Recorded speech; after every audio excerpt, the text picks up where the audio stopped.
I hate everything that I am. And I am so tired. I am tired of wanting to be anywhere but in my own head.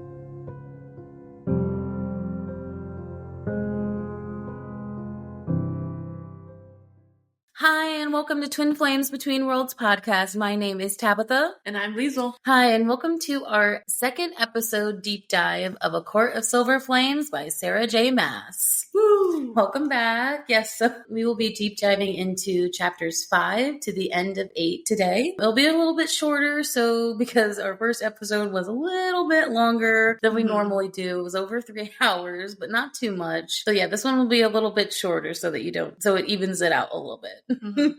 But yeah, so I will just go ahead. We are explicit. We do cuss. We do talk about the very sexual tension that we do find in these select few chapters. Again, this is Nesta and Cassian. Gonna obviously be some sexual tension. There was tension way before. Yeah, but there's more now for sure. And yeah, let's just get right back into it. But yeah, so previously on A Court of Silver Flames. Yeah, so Nesta got completely thrown under the bus. She racked up a really big tab. The inner circle was pissed about it. Yeah. Cassian went to go get her so that they could go to the newly renovated River House, which is badass, by the way. Totally 10 out of 10. And Feyre has had enough. It is time for Nesta to finally get her shit together, and she's got an ultimatum on her hands. She can either go peacefully back to the human realm where she will be ridiculed and forever not have a home, or the better option, in our opinion, to go up and train with Cassian and live up at the House of Wind, where nobody ever wanted to fucking go, but here we are. Yep, and the only way in or out is to be winnowed or take 10,000 steps. Jesus. Which pops up today. And so, yeah, she's got to train with Cassian up at Windhaven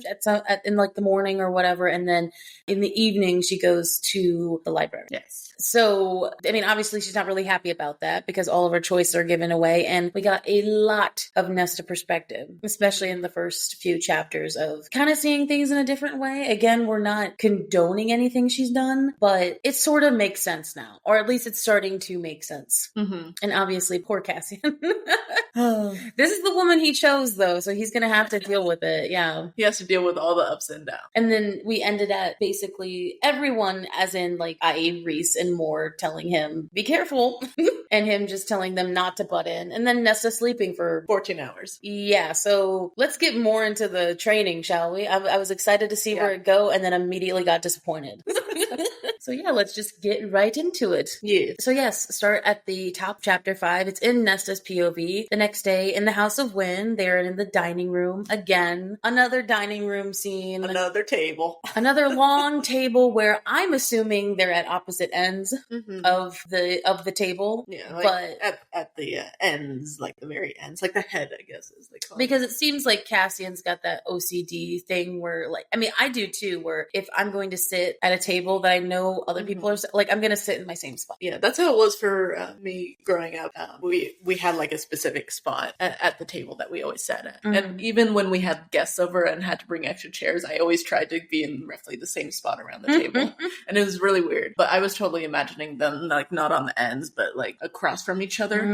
In some parallel form. Yeah, in some kind of way. So not directly like across from each other at the ends. But I mean, isn't that the high school lunch thing where everybody had their own table that they sat at? And yeah, it's like you sat at that, or even the unspoken rule of sitting in a classroom. Like if you didn't even have assigned spots, you kind of just lingered to one. And we did that in college too, of like once you like sat in a spot, unless you came in late, then like once you sat in a spot at the beginning of the semester, you continued sitting there, and it helps the teachers too. And then you'd cut any bitch that like sat in your spot. It's just, even though there wasn't assigned seating, it's like, you get walk up. in, and like even if like you like, for me, I would glare at people who were in my seat of like, damn it, you're ruining my flow. I I know. That's why I always got early to my politics classes so that I wouldn't have to deal with other people taking my spot. But yes, anyway. So they're fighting about eating breakfast because there's like eggs and porridge, which is totally a soldier breakfast. It's like eggs and like some sort of protein, all right? And Nesta doesn't seem to be happy about it because I was assuming, like, she keeps gagging on the food. I was assuming because she hasn't like eaten actual food in like a while, or she's only been. Do you guys know about, how was I say, tavern food, bar food? You know, French fries with cheese on them, or like peanuts, or some sort of not food. Yeah, more like a snacked food is the only thing she's really eaten. Corinthian version of it, anyway. So her getting an actual meal is like she can't barely get it down with actual nutrients.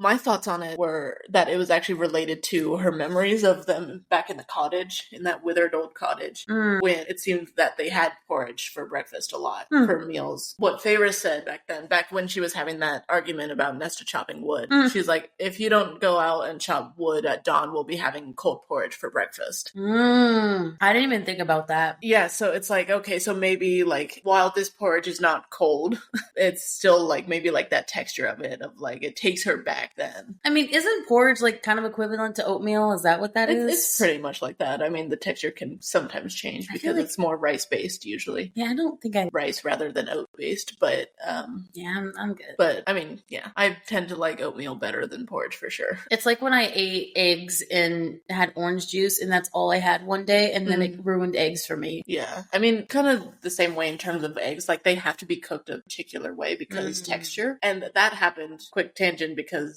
Just quick. In 10th grade biology, we watched the video of how chicks are fertilized and how like they're born and stuff. God. And so I did not eat eggs for a couple years at least. And part of that was also because at the time we had pet chickens. And so we were getting a lot of eggs from them as well. And I'm like, no, I can't do this. So now I can only, for scrambled eggs, I can only eat them if like they're thoroughly cooked, like hard scrambled. Like I can't have any like sort of wetness still remaining. Otherwise it just makes me gag and makes me want to spit it out. Even if I don't mind the taste, because that texture sometimes ruins the taste. So I totally get where she's coming from here though. Okay, I get it. I was a little confused though when she was, when's the servant coming? And I was like, first of all, when has anybody in the Night Court ever had a servant? Noelle and Caradwin aren't really servants. I mean, they are, but they're not. Like, they're like assistants. They're not around all the time. And also, if anything, they're just literally there for fashion and behind the scenes. Yeah. And occasionally baking a meat pie or a normal. And she never had anybody in her apartment. So why is she just assuming there are going to be servants here? Like, I was a little questioning. Right? Like, all of a sudden she's being thrown back into finery or something? Like, that doesn't quite seem it. It's like, no, we're not back to that. And I think that she's expecting a servant, mostly just wishful thinking of like, please make sure that I'm not alone with Cassian. There's somebody else, please. Bring someone else. I love how me and her are like on the total opposite. Just like, me, Cassian, alone. Perfect. And she's like, me, Cassian, kill me. But I wonder if Cassian made that because because it seems like the house is magical, but I wonder if he made it. I mean, it would make sense considering, he grew up a warrior. He would know how to make simple rations. I would think that too. Yeah. So obviously Nesta is a little upset about that Cassian is, as she is in quotes, is presiding over her meal, which is like, okay, this is any trainer situation going on. Like he is giving her stuff to eat for a very practical reason. You're going to be training later. You're going to need your strength, or you're just going to like poop out. And I'll let it pass because again, she talks about all that choice in her last few, but like in the last few chapters. So I don't think that this has anything to do with him trying to control. This is just like, this is a very helpful suggestion. And this is what's going to happen if you don't do this. So he is giving her like a reason to do it. He's giving her like, hey, these are going to be the consequences if you do this. And on top of that, other than, this kind of food giving her energy for training, part of me is questioning if he already had a feeling that she wasn't actually going to train with him, as much as he wanted her to. So like thinking about that, the food itself, even just having that in your body is actually going to keep her warm. Like regardless of if she trains or not, they are going up to Windhaven. They are going up to the Illyrian Mountains. It is cold up there. Yeah. It is very cold up there, despite it seemingly being like summertime in Valaris. They have their own weather up there. And so if she's just going to be standing around, she's going to need that internal warmth inside from the food. It just seems interesting that the thing that worked on Feyre doesn't seem to work on her. Because like talking about how Tamlin and her weren't really working because he didn't give her any practical reason for shit. It was all just emotions. And then Rhys's practical side worked on Feyre to get her to do stuff. And now Cassian's trying to use practicalness on Nesta, and that does not work. No. There is no practicalness. I mean, she understands the practicality of it, but she is so innately stubborn that she will not do it. Yeah. Especially because Cassian's the one telling her to do it. Yeah, that'll change. She will change. From like the last book, she's like, why him? Why do I have to go up with him? Which he is the trainer. That is him. It was a thing where she was into Azriel or Rhys or even more, let's say. I would be pissed as hell in this book as if all of a sudden just more came out and trained her. Just because they were supposed to be together. It's like Cassian is the guy who trains people. It is very ironic that she is trying to train, and of course they are love interests. Right. So we know that's gonna throw a wrench in it. I mean, because Cassian trained Feyre when she was not with Rhys at the time, but you know, they all knew it. When they were love interests, Cassian still was the one to train Feyre, and that worked. So Cassian is getting, like, he's the one to train, especially newbies who have no idea what to do, and he has experience training a previous human. And she just thinks that it's because of their relationship, which it's not. At least in this context, it's not. I think it's just funny coincidence. Now, it's said later about in like the later part of the chapters we're getting into, but remember in Mist and Fury when she's talking about Azriel, and it's like, no, you don't want him training you because he will go hard in the paint. And I'm like, why can't he train me? I'm wondering how bad he is. Like, I really want to see, like, because this is what I want to see in this book. I want to see him train somebody and then see how bad it is. Yeah. Or how hard he can be. Yeah. Not. No, I feel like if he like trains someone, like immediately there's absolutely going to be tears in the training. But then there's going to be like one or two people who are like, who don't break down crying, or they do, but like they keep continuing with it. And he's like, okay, we can train. We can work. Because he sort of he trained Feyre in flying. Like, again, that's not the same as training, but I just wonder why Cassian seems to be the easy one in terms of, I mean, it totally makes sense in our character perspective. I mean, though, to be fair with Azriel and his training with Feyre, he's just like, oh yeah, you just jump off cliff. And then makes like snide remarks of like, oh yeah, that tree's been there for, I'd say, 200 years by the size of it. You know, like all these like witty remarks. And versus Cassian, he is, you know, trying to do a step-by-step of like, no, position this way, swing it like this way, and then repetition kind of thing. He's actually working her. So I think in that sense, it's more practical. Probably because Az doesn't have much experience training people. But at first I was like, when she asked, how long are we going to be up there, like training? I was like, okay, maybe she's not going to really, she's going to kind of half-ass this maybe at first, but no. Does not do that in the slightest. But damn, just all of a sudden, Cassian just bringing up, you know, not eating is not going to bring your father back. It was Cassian, where the hell did that come from? Whoa, that came out of fucking nowhere. Why are you just bringing that up all of a sudden? I think, again, in their POV, they haven't talked to her about all this stuff. So they think just randomly bringing it up will be better than her just letting it go. They probably not talking to her. They probably think that she's dwelling on that, and that's why she's acting like this. Which, yes, deep down, that is one of the reasons. But they also haven't talked to her in, well, basically a year, over a year. Oh my god! And then all of a sudden he just brings this up, and you know, it's like, yeah, I understand, and it's like, no, you don't actually, because you haven't talked to her in over 8 months. It's like, babe, Cassie, baby, I get where you're coming from. Like, I get the mindset you're going for. I don't think this is the time or place to get into it, because whoever in the middle of the morning wants to just talk about every depressive thought we've ever had, that is not human basic instinct. No. Our instinct is for it to turn midnight and us to get out all of our frustrations, depression, and then sleep it off, and then wake up the next day and be perfect. Or at least have like our mask back on. But that's how it was for us in college. Our thing was like at 10 p.m. we got really chaotic and silly and could not stop laughing. And then within an hour we were back to talking about really deep insecurities. It's just like, why does no one love me? Why does everyone reject me? And it's like, it was like clockwork. It was almost scary. And then wake up, it's just like, okay, class today. Yeah, I guess we're moving on. It's like, we don't even mention that. We just talked about that. It's just biggest things you could, like, big, like, insecurity character things. And Yeah. okay. Or like, no, this is why I'm never going to be loved. Okay. It's like, hey, you want to go to the store with me later? Like, okay. So no, this is not the time or place to do so. But because of course, like Nesta does her thing of very abruptly standing up, because she does that so many times.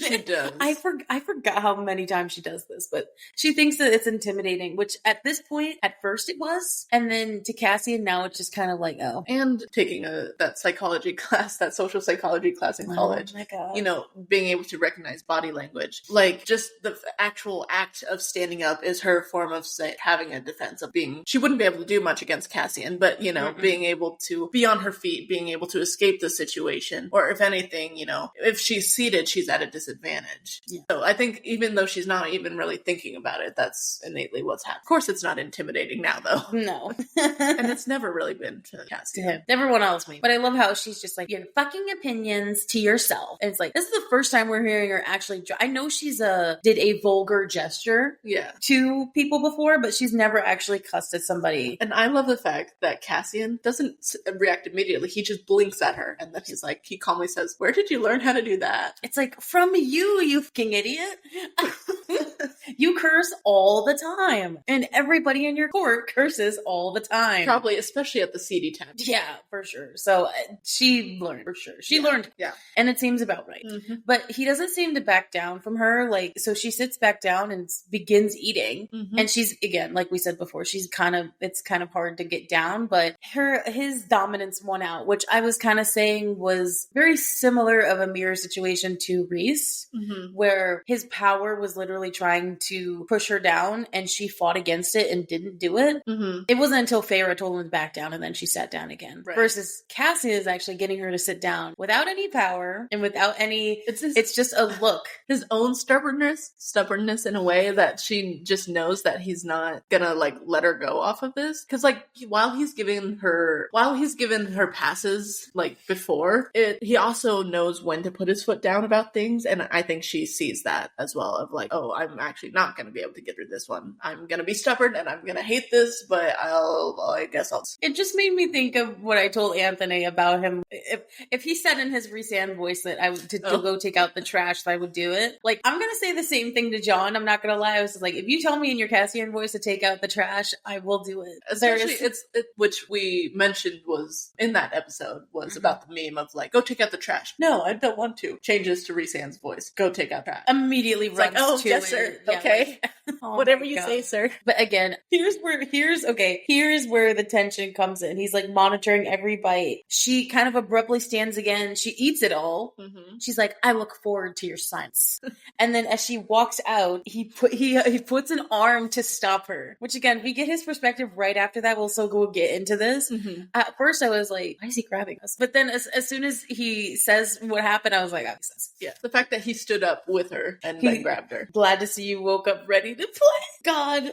Well, I think she actually wasn't ready to play, but then the moment that he gave her when he met her where she was at, so she cussed at him and he's like, oh, I can use this to my advantage. I can work around this. I'm going to keep it's like, okay, I promise I'll keep my fucking opinions to myself if you do this. And she's like, okay, so he kind of used my words again. Fine. But now that I've done this, now I expect you to keep that. It's like almost like an indirect bargain.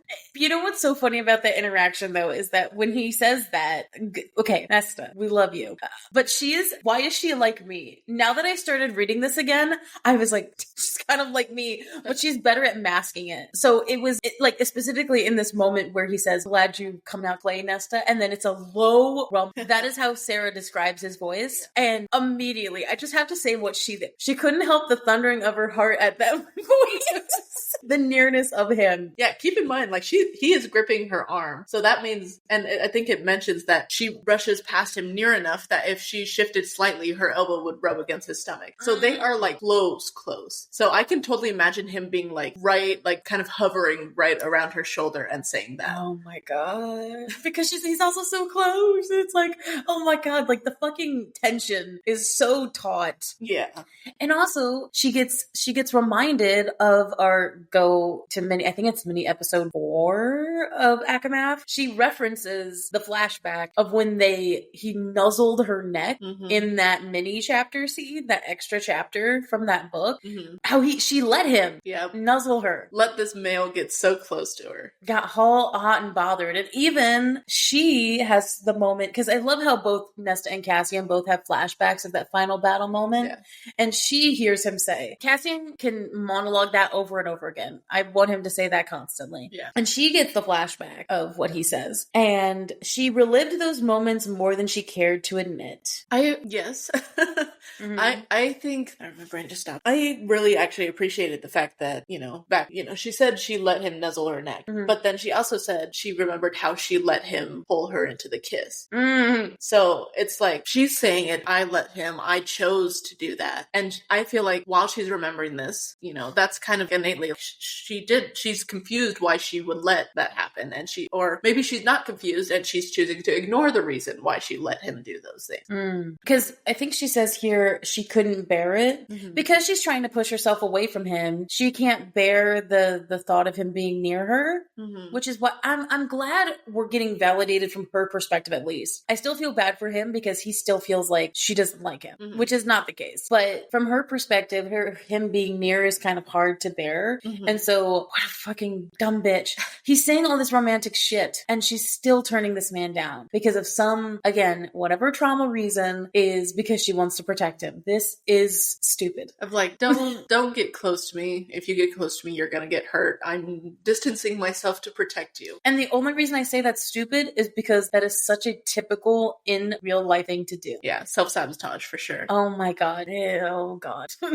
Meanwhile, Cassian can fully defend himself from her or from any other threat. She's not giving him enough credit. The fucking sexual tension of just like, go get your stuff. And she's like, brute, born and raised.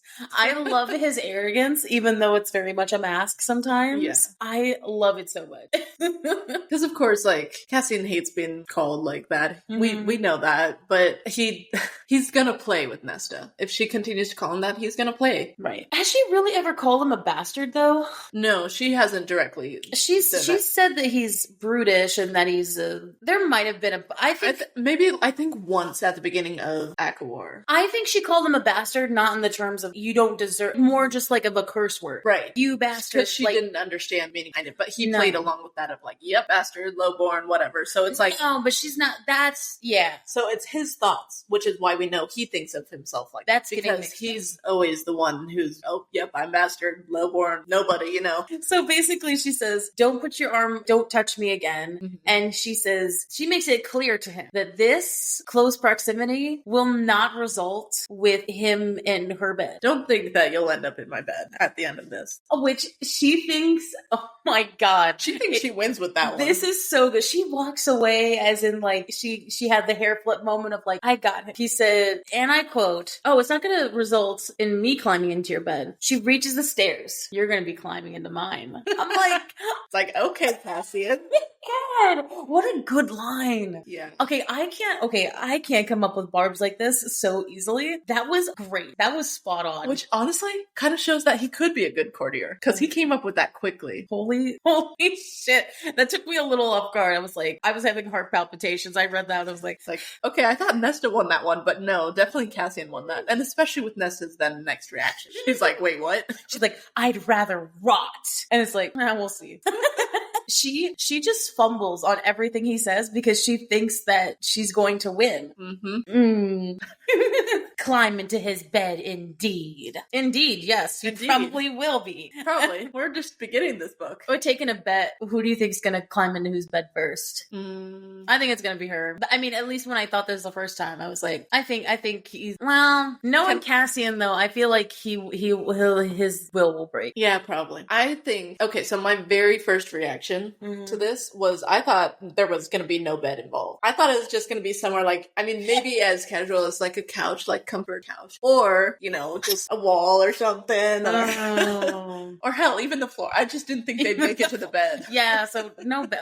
Okay, so they're breaking the bed, but we're not actually getting it. But I think when it comes to if they do eventually get to a bed, I don't remember who I thought it would be. I don't think I even considered who. I think I just thought that like if she wanted it badly enough, Cassian's will would.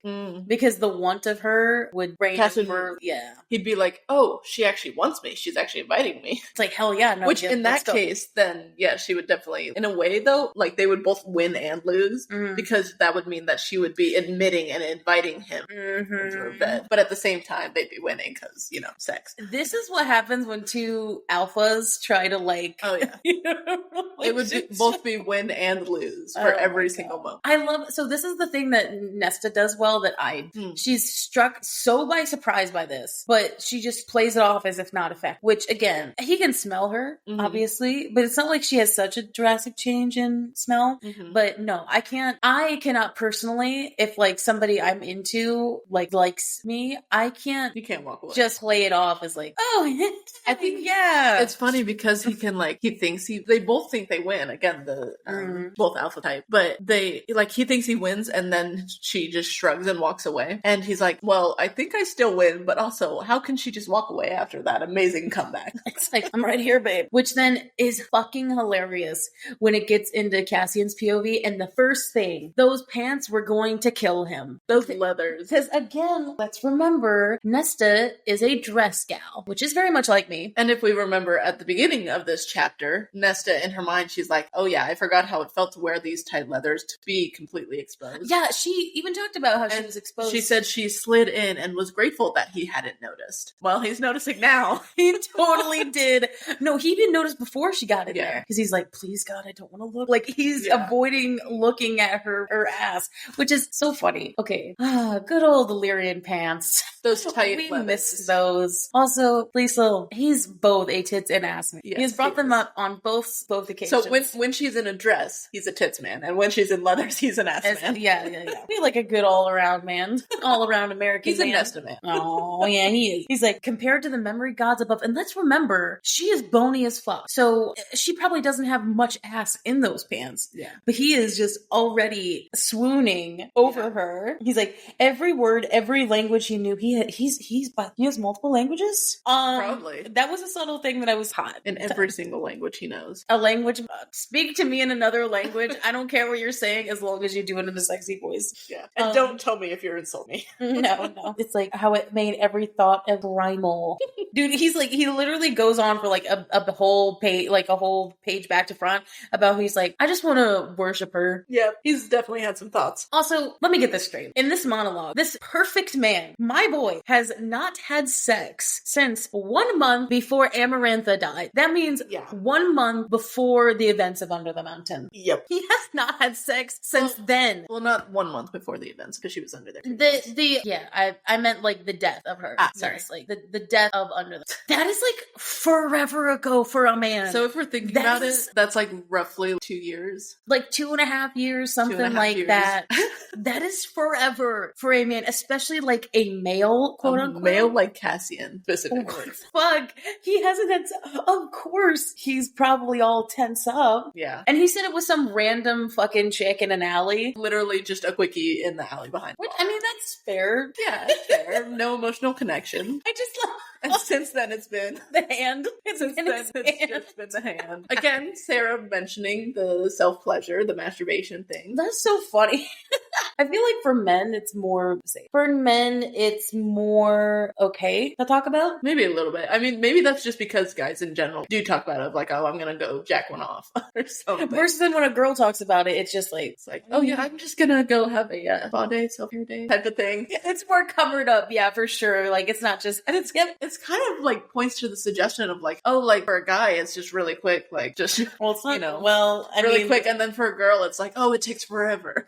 Well, you're not wrong, though. No, unfortunately. Wrong. Oh, God. But guys can take a while, too. Especially if they're thinking about a certain someone. Oh, my God. He's trying to be respectful of Nesta because he's like, oh, crap. He said he should have scratched that particular itch because he doesn't want to go all alpha on her and like primal because he's like, okay, we're doing training. We're here for a reason. Yeah. Like, I actually respected that. I liked that where he's like, I don't want to just assume that we're going to do things eventually. He's like, because this is her self-retreat that she's gonna get better. Not sex is not gonna cure this. You know what I mean? I am actually so proud of him for that. Because like clearly he has feelings for her. Clearly he has emotions, both mental and physical feelings for her.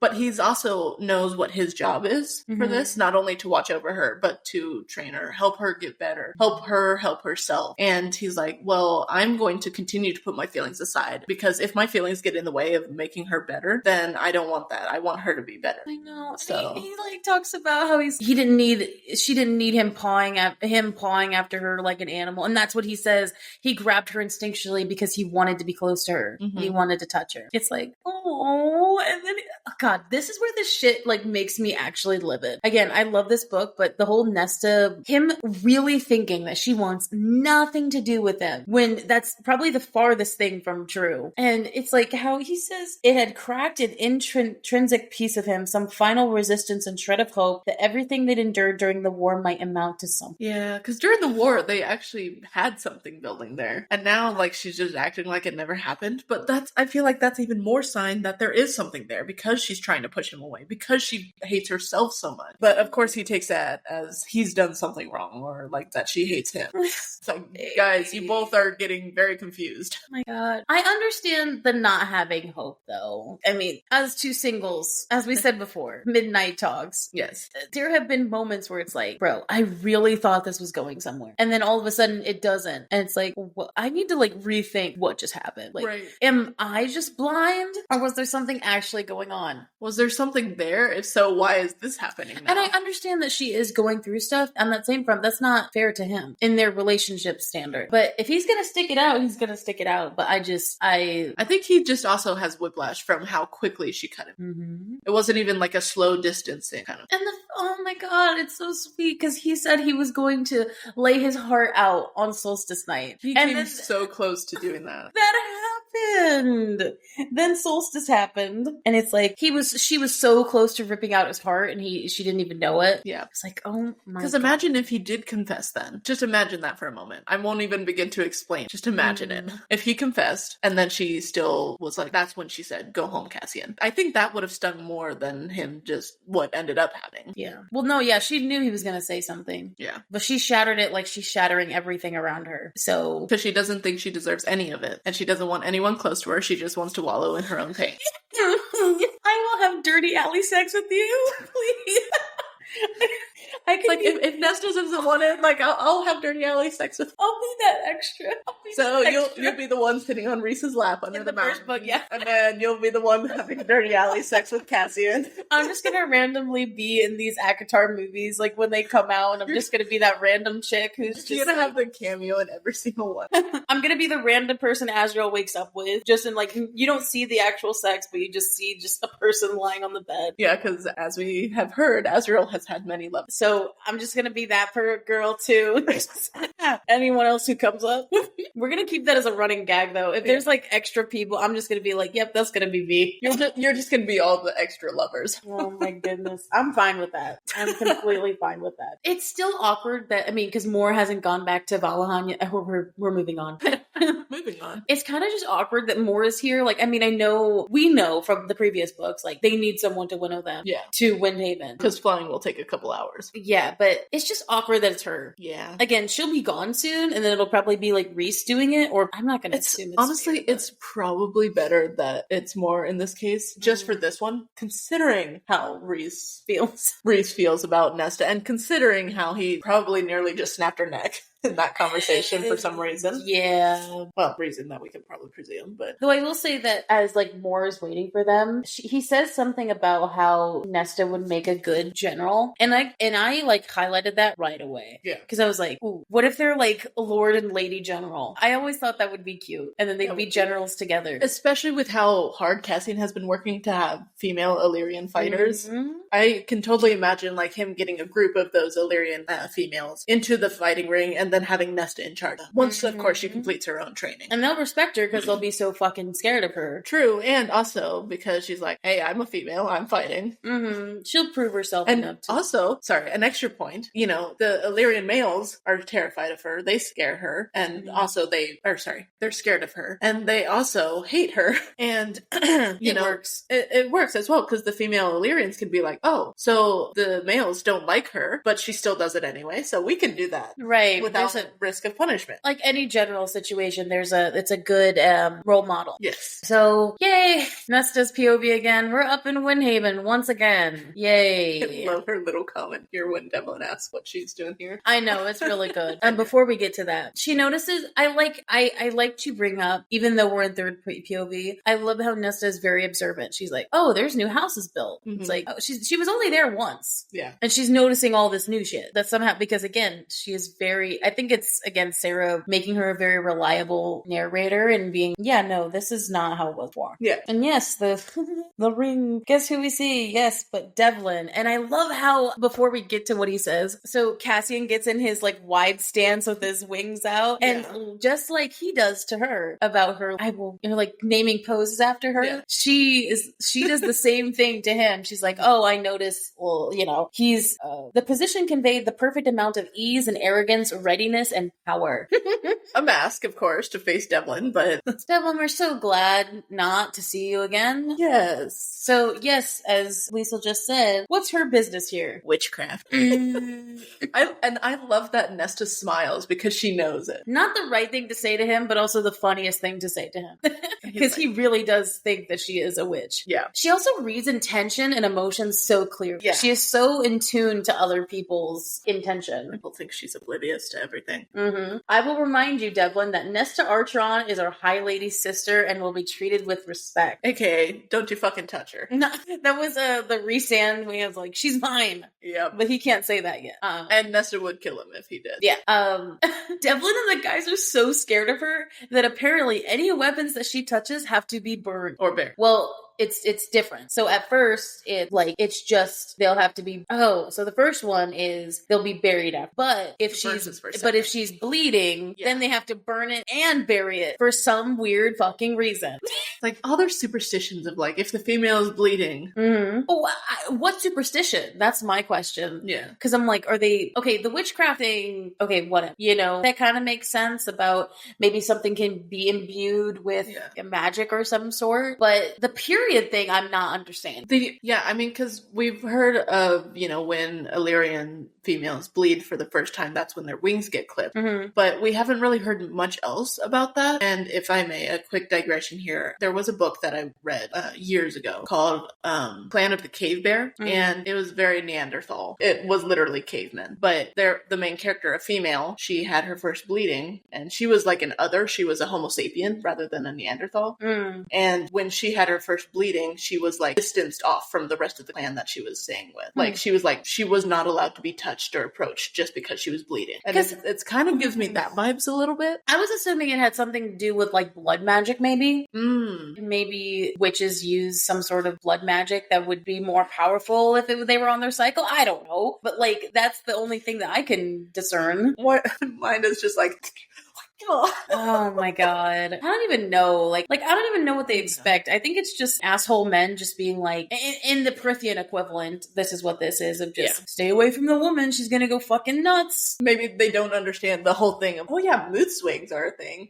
She gets on her period and then she's gonna go apeshit. Well, you know what's so funny is I've never actually gotten mad at any on my period. You are a rarity. No, I know. Like you slowly looked at me. I've never gotten mad at it. Like also been in relationships with guys on period, and I'm not a mad type. I think for me, I get really irritable, and that's like my main thing. I think I've only ever snapped once on a period, and that was just because my cramps were really bad that time. I mean, I usually have them pretty bad, but like severe pain where I couldn't move much, and I remember just really snapping at my brother, and he literally looked at me of like, oh, okay, I'm gonna leave now. You've known me for long enough. Can you really discern when I'm on it? No, not really. I mean, I can tell like sometimes you have a little less energy, but literally that's it. Yeah, so I don't actually get mad or irritable at people. Although, from what I've heard, though, maybe it's just your job. When you are on your period, I tend to hear more of moments of you snapping at work, annoying customers. Oh, well. So that's like the only thing of like, you just deal with less of their bullshit. I guess so. Like in that way, I guess. But I wouldn't call that mad. Yeah, no, not just like a normal person. Like a random stranger, no. Again, yeah. Sometimes, okay, I can get more, or like bitch about it more. Yeah. Afterwards, but not usually. I'm not usually a mad. See, this is why I would be the fucking perfect girlfriend and the perfect wife. So I don't understand. I still don't understand. But anyway, that is beside the. So yay! So they're going to train in front of everybody, which I thought was a terrible idea. Why are they doing this? Why are they bringing up to her? The first question I was like, why are they bringing her up to Windhaven for? I could maybe understand like in the steps, maybe like where Rhys brought Feyre to. Of course, she was working on her magic then, but you know there was privacy of it for Cassian, who already struggles with the Illyrians in terms of their respect for him, because there's very little of that. To bring her up here with the risk that she will refuse him and humiliate him, like the fact that he did that, I wonder if it was an order from Rhys to do it to get her out of the city. I have multiple thoughts. My first one is, well, first of all, talking off of your point of we didn't go to Windhaven until far into Feyre's journey, and go like not until like more towards over halfway.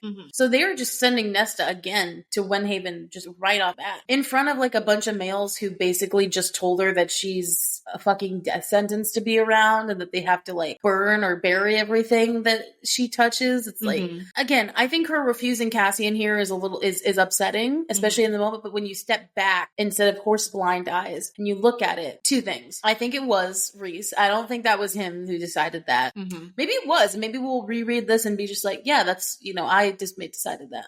But I also think it's to scare her. It's like, I think it's doing two purposes. It's to scare her and it's to scare the Illyrians. For her being there scares them. And then I think they're trying to, as in the inner circle, whoever made this decision on to bring her up to Windhaven is trying to scare her into doing it. Which, when has that ever worked? Especially considering that she's the one that scares the Illyrians. But I feel like it also, I think those are good points. And then if I add Rhys being the one to make this decision, I feel like it would be because they still don't know about Nesta's powers right now. So Rhys doesn't want her in the city when she starts training, especially because of the chance that maybe she could blow up at Cassian. That might make her power decimate the city or something. Right. Like none of them know about that. So I feel like he sent that. But also he just doesn't want to deal with her in the city right now. Yeah. I feel really bad because so instead of participating, she just sits on a rock and humiliates Cassian in front of the entire training camp. Which at first, I'm giving her the benefit of the doubt. Yeah. I don't think she understood the implications at first. But then when she starts to notice the others looking, she immediately recognizes it. But then she starts, okay, so basically what happens is he says, get up. Like, I told you I'm not training. Like, so she uses it, I'm attending training, but I'm not, she uses it as like a, like a word thing. A loophole. So Devlin, get up, a small voice whispered in her head, her bones. Don't humiliate him like this. Don't give these assholes the satisfaction of seeing him made a fool. She knows when she gets it, and she feels so shitty about it. Right. And then I can relate to, not in the sense of training and Illyrian warriors and whatnot, but with the idea of like knowing that I need to do something and then not doing it, like physically being able to do it. Like, I feel like that's kind of what she's going through here. Oh, I know I shouldn't be doing this. I know this is gonna hurt him. But maybe like either she couldn't make herself do it, or she was just like, well, I feel frustrated that I'm being forced to be here, so this is my one way of fighting back. And I feel bad, of course, for Cassian, because he is being humiliated here, and he knows it. And when it says his reaction to it, how was it said? The disgust. Yeah, I was gonna get there. Oh, sorry. No, go ahead. Just like I feel like when Nesta sees the expression on his face of like disgust and disappointment, I think that's more of the fact that he's just, well, I know we weren't like best of friends, but I at least hoped that you would understand that I'm not truly respected here and maybe help me out. Yeah, and this like definitely brings me down some points. Yeah. I love how, though, before we get to that, there was one point I wanted to make about him never ordering her before. That because he's so nervous about what this implication could mean in this tenuous thing that he just rebuilt, like this is kind of backfiring on him, actually, is that he never ordered her before. even back then. And so she's a little bit baffled by that. Yeah, it's the quote of her body refused to move. She'd drawn her line and to yield to him, to anyone. Something like disgust filled his face, disappointment and anger. Good. Even as something crumpled inside her, she couldn't stop the relief. Let him hate her. It's better that way. Which I guess I'll finish a little bit. I don't think that disgust is entirely at her. I think it's just at the situation of like, honestly, and maybe even a little bit disgust at the fact, like, if we're going with Reese ordering him to come here, disgust, not at Reese, but at the order. I was forced to bring her here and this is what happened and I knew this would happen and now I'm upset. I don't think he gets, though, at least right now, why she doesn't want to be in front of these soldiers. Yeah, I think like he's starting off horse blind because he's listening to the inner circle and what they're assuming that she is doing. Because the thing is, they are not here. So they can't see what she's doing or saying, but they're just assuming off of what he's telling them at the end of the day. So I think once he takes the blinders off and he kind of looks at the situation, he'll understand it. I think he's trying to train her in the way that he's trained everyone else in his life, and that's not going to work. But the thing is, he never trained Feyre that way. He just let her train up at the House of Wind. I was like, I didn't get that. I think that's partially because Reese didn't want her away, but I know what you're saying.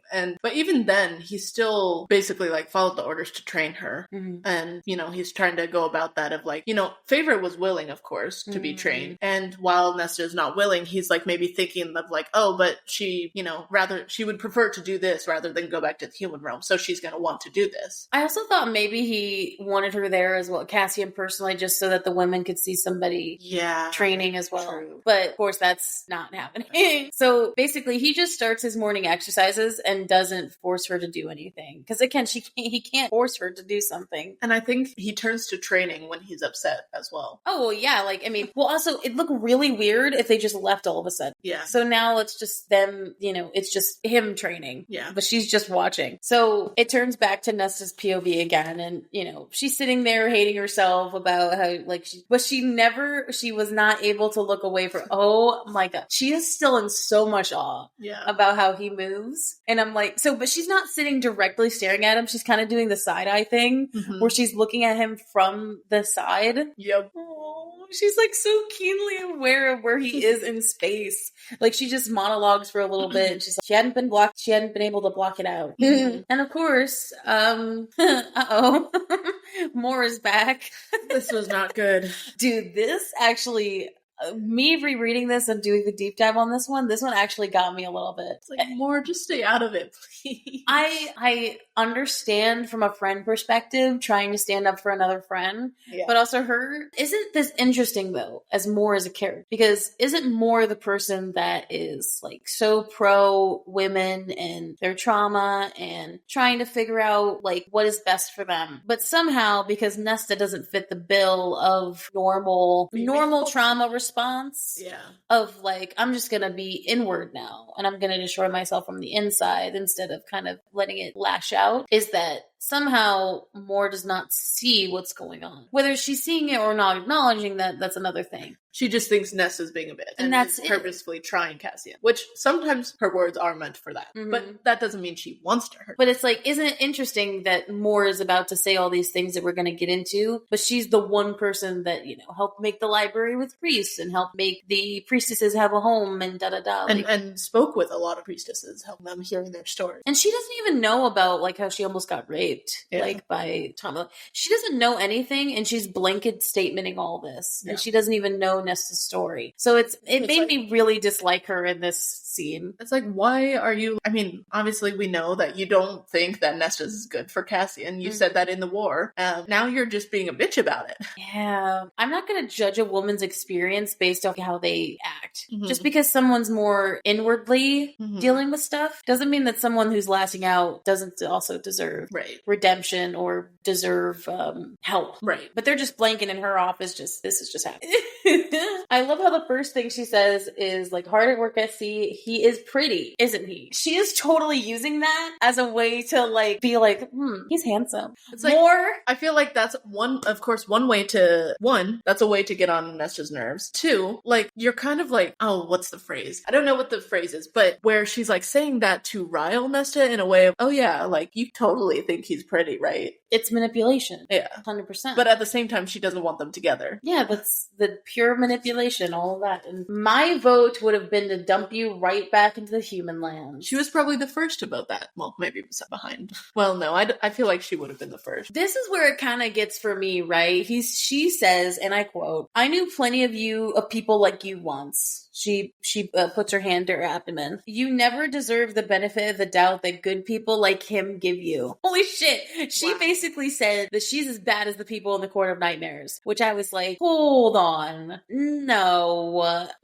I mean, they did. So when they were talking with her, you know, in the river house, they did say that like she would have fit there. And Amryn said that. But that would have been for survival. Like she would have adapted to blend in there. That doesn't mean she is like them. Damn, that's bad. That's a bad insult. Wow, more. Are you saying that Nesta would stab a nail into your womb just because you pissed her off? No, I don't think she'd do that. No, like Nesta is a bitch at times, yeah, but not evil. Yeah. Not like Court of Nightmares evil. Right. I think there's part of her personality that would flourish in the Court of Nightmares if it got wielded, those training things that her mom said, like those training abilities. Of course, in a very political scheming court, yeah, that would be really good to have. Yeah. But that's not her though. Like she even said that in her monologue in the first few chapters, like she was her mother's creature, you know.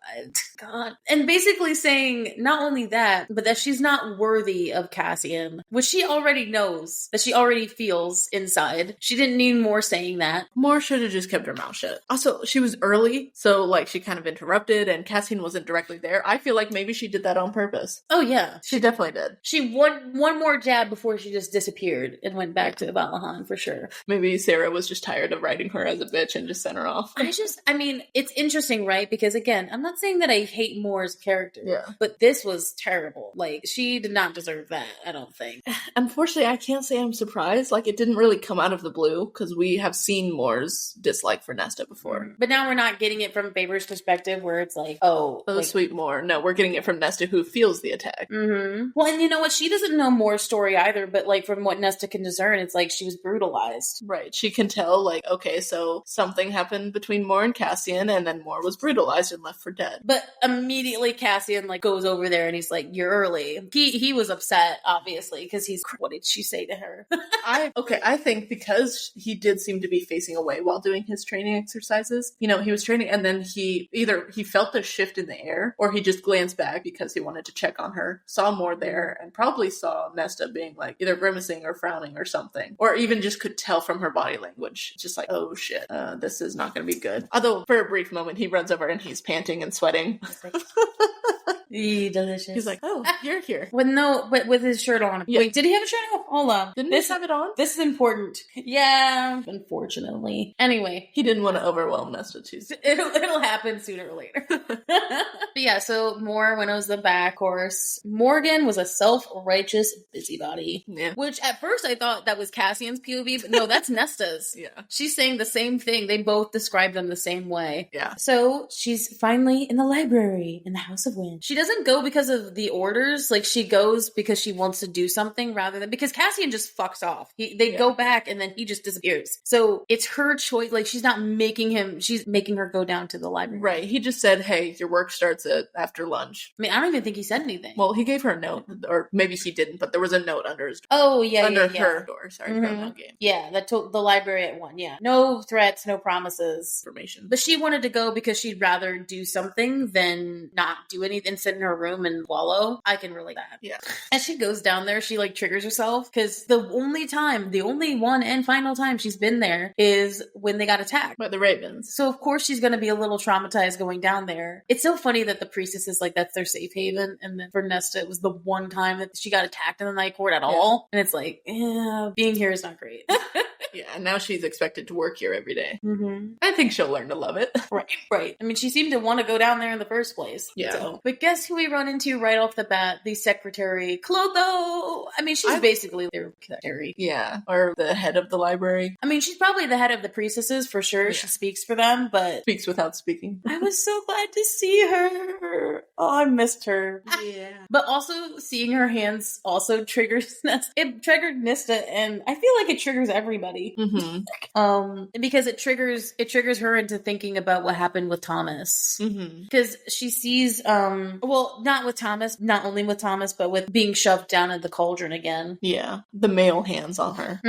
I wonder with Clotho's just, where'd you just go? Like, she probably knows. So yeah, of course, as we remember, Clotho got tongue cut out and her hands wrecked, so she just kind of writes on a magical, she writes magically. Yeah. And she's telling her to basically she's on library duty. She just shelves books and takes them and, puts them in alphabetical order, and then it's the end of the shift, or, it's just, I always loved having library duty in elementary school. I loved going to the library all the time. That's just my, again, that's where my love of books come from, but I just loved seeing, because then I would find different things and be like, we never had jobs or tasks to do. We actually hardly ever went to the library, unfortunately. The only time I spent more time there in elementary school, but in middle school, high school, we only really went down there because the computer lab was in the library. My high school library was actually pretty fucking dope. I'm not gonna lie. It had, I also thought our college library was pretty awesome, because it was like a whole building in itself, and then there was like this big study area where I got to go a couple times my freshman year. The archives were actually kind of freaky when it was super dark down there, though. That gives me down to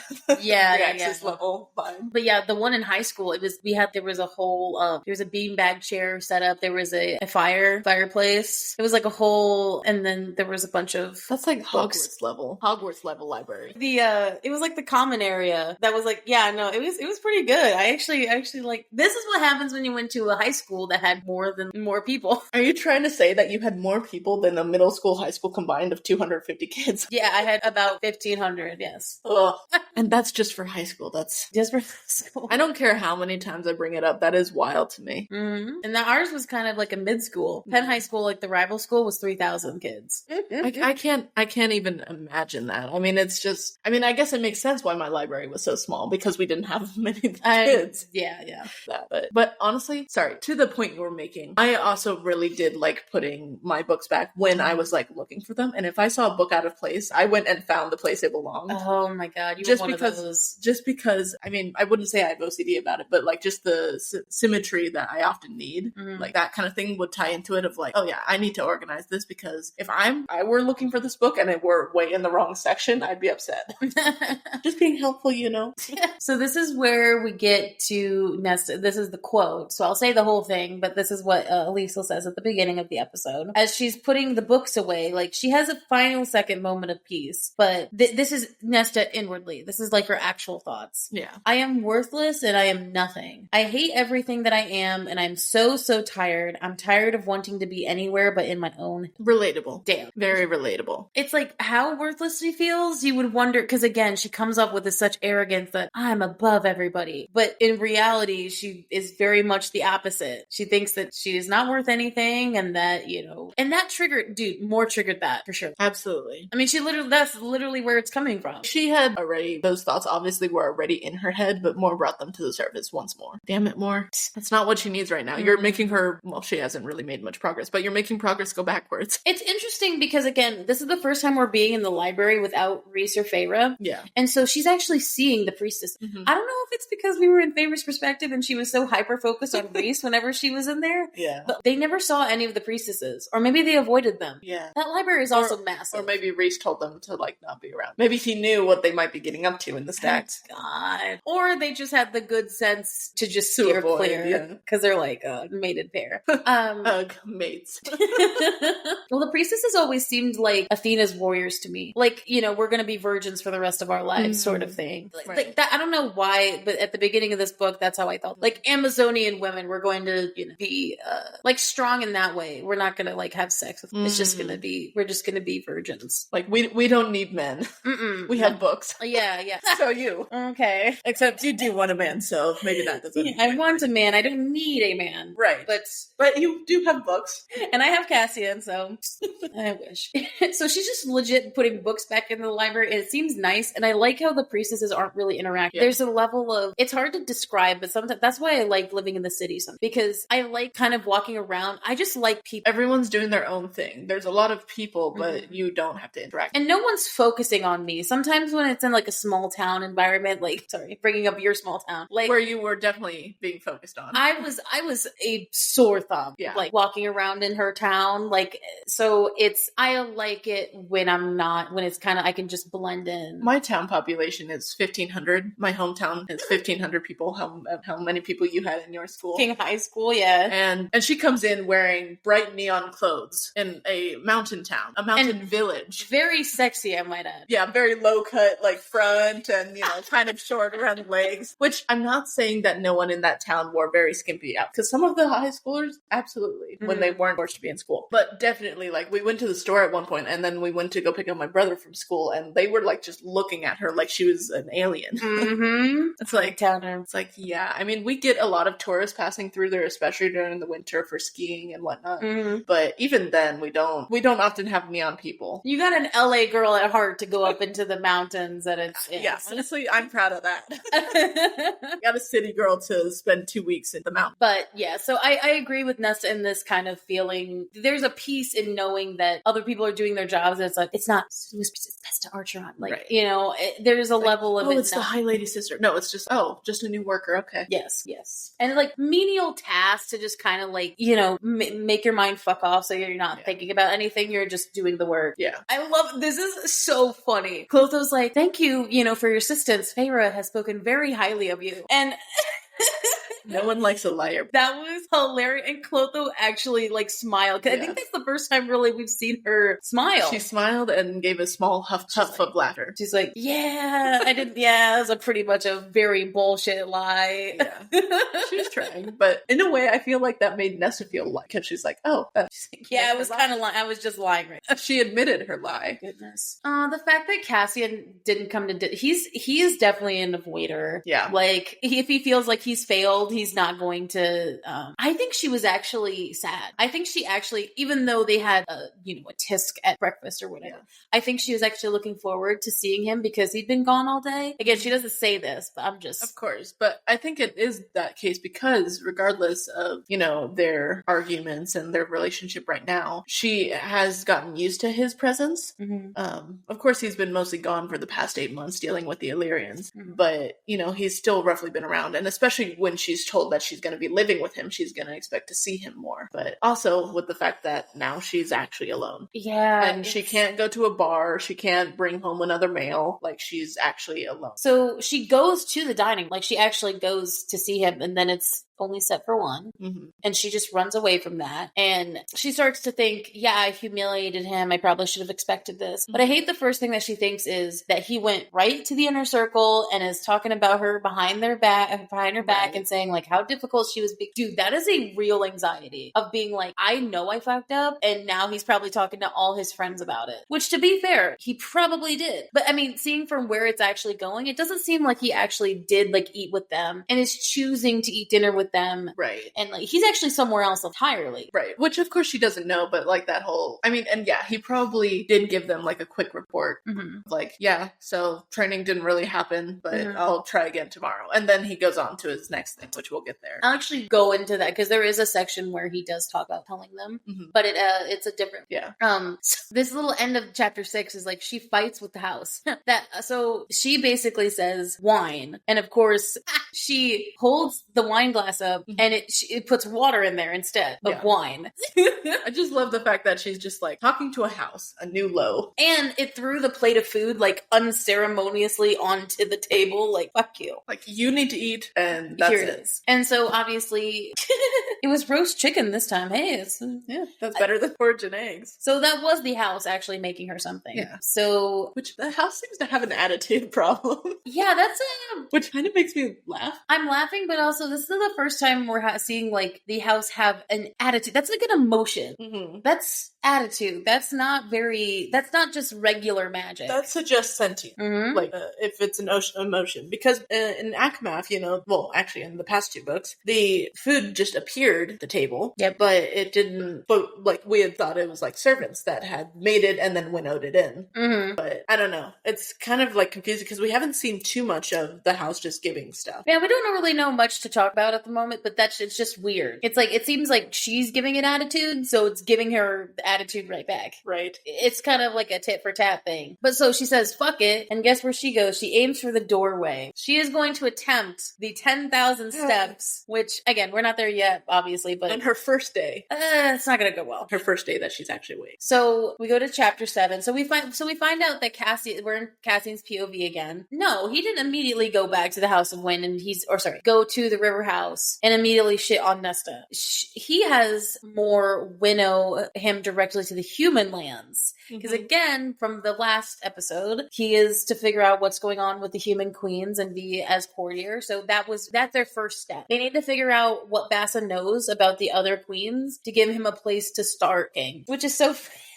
So they're going to this house of Lucians. This is where Lucian is living. And I was excited to see this because we talked about in Frost and Starlight, they are the band of exiles. They're Jurian, Bassa, and Lucian living together. And apparently this house is kind of a ruin. Like, as Cassian describes it, it's like there's shit everywhere. Like, it's not really nice looking. Yeah. Like, I thought when they were commandeering a house, like, they just got like not a new one, but they kicked someone out of their place or something. Any Game of Thrones people out there, I know you're not going to get this, but it makes me think of Harrenhal for some reason. A very dilapidated, like, it's a strategic location, but somehow at the same time, it's like the worst place to be. It's like, it's just a base of operations. Like, it's a place that they found that didn't have anyone living in it, but it was roughly intact.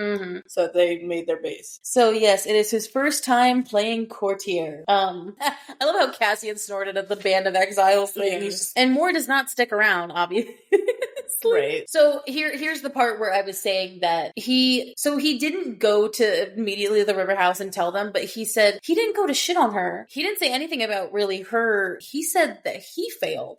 He's telling them about his failure instead of being like, oh my God, Nesta, being a bitch again. He's talking about it like it's he's in the wrong. Yeah. To admit his failure. I love how this is, dude, what a good Amryn quote, by the way. I love this one. She says, let her dig her own grave, boy, then offer her a hand. And I thought that's what you said the past year has been. Keep reaching out your hand. Yeah. Aww. That's a really good one. It's a good line.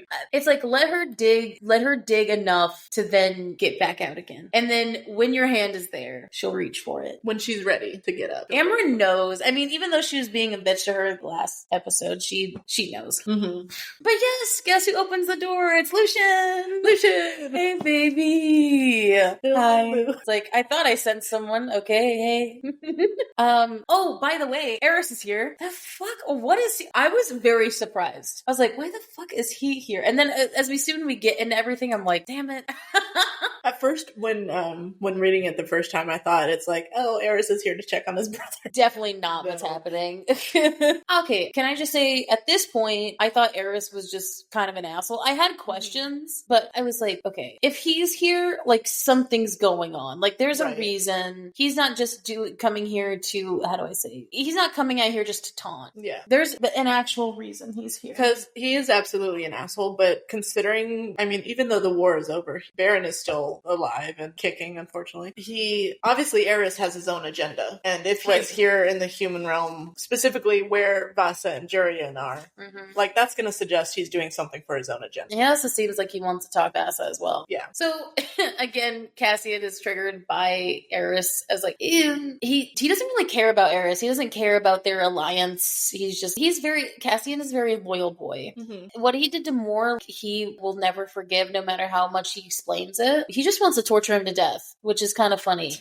He's like, I don't care if, like, Reese and Moore sort of trust him, like, but then he's like, damn it, but I have to play courtier, like, so I have to kind of talk to him. Oh. I think it's funny that it has to be Cassian that talks to him. But also, it seems weird to me, it says that Reese and Moore trust him, which Reese, okay, I guess if they're having an alliance, and Eris did something to delay Kier, I guess that could make Moore trust him, but at the same time, why is Moore trusting him, more hates him the most. I know, which makes me think that there's more to that than what they're saying. I think the reason Reese trusts him is that at every point where trust has worked, he has held up. Eris has held up his side of the alliance, and on top of that, mentioning and giving like tips and whatnot to Reese, regardless of like without any prompt. So yeah, and he's been doing good. He showed up in the war when he needed to, so it's anyway. But we don't have to like it. No.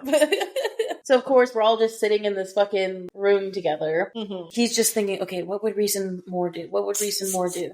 Though when he does bring up Jurian, I love how he brings him up because what is Jurian? Okay, because like he brings up how again he got brought back by the cauldron, but I'm like, is he just human or is there something like that we're missing? Does he have some cauldron powers? Maybe, because like how can he just come back normal human unless like the cauldron, because he was only an eye and a soul, maybe because it needed so much power to even just put him back together that he's just a normal human again. But it's a good question again for a theory episode maybe. Yeah, but it's a big question mark of what is he? What did he get brought back as? It would be interesting though if he did have powers, because that'd be like seeing a human with powers for the first time.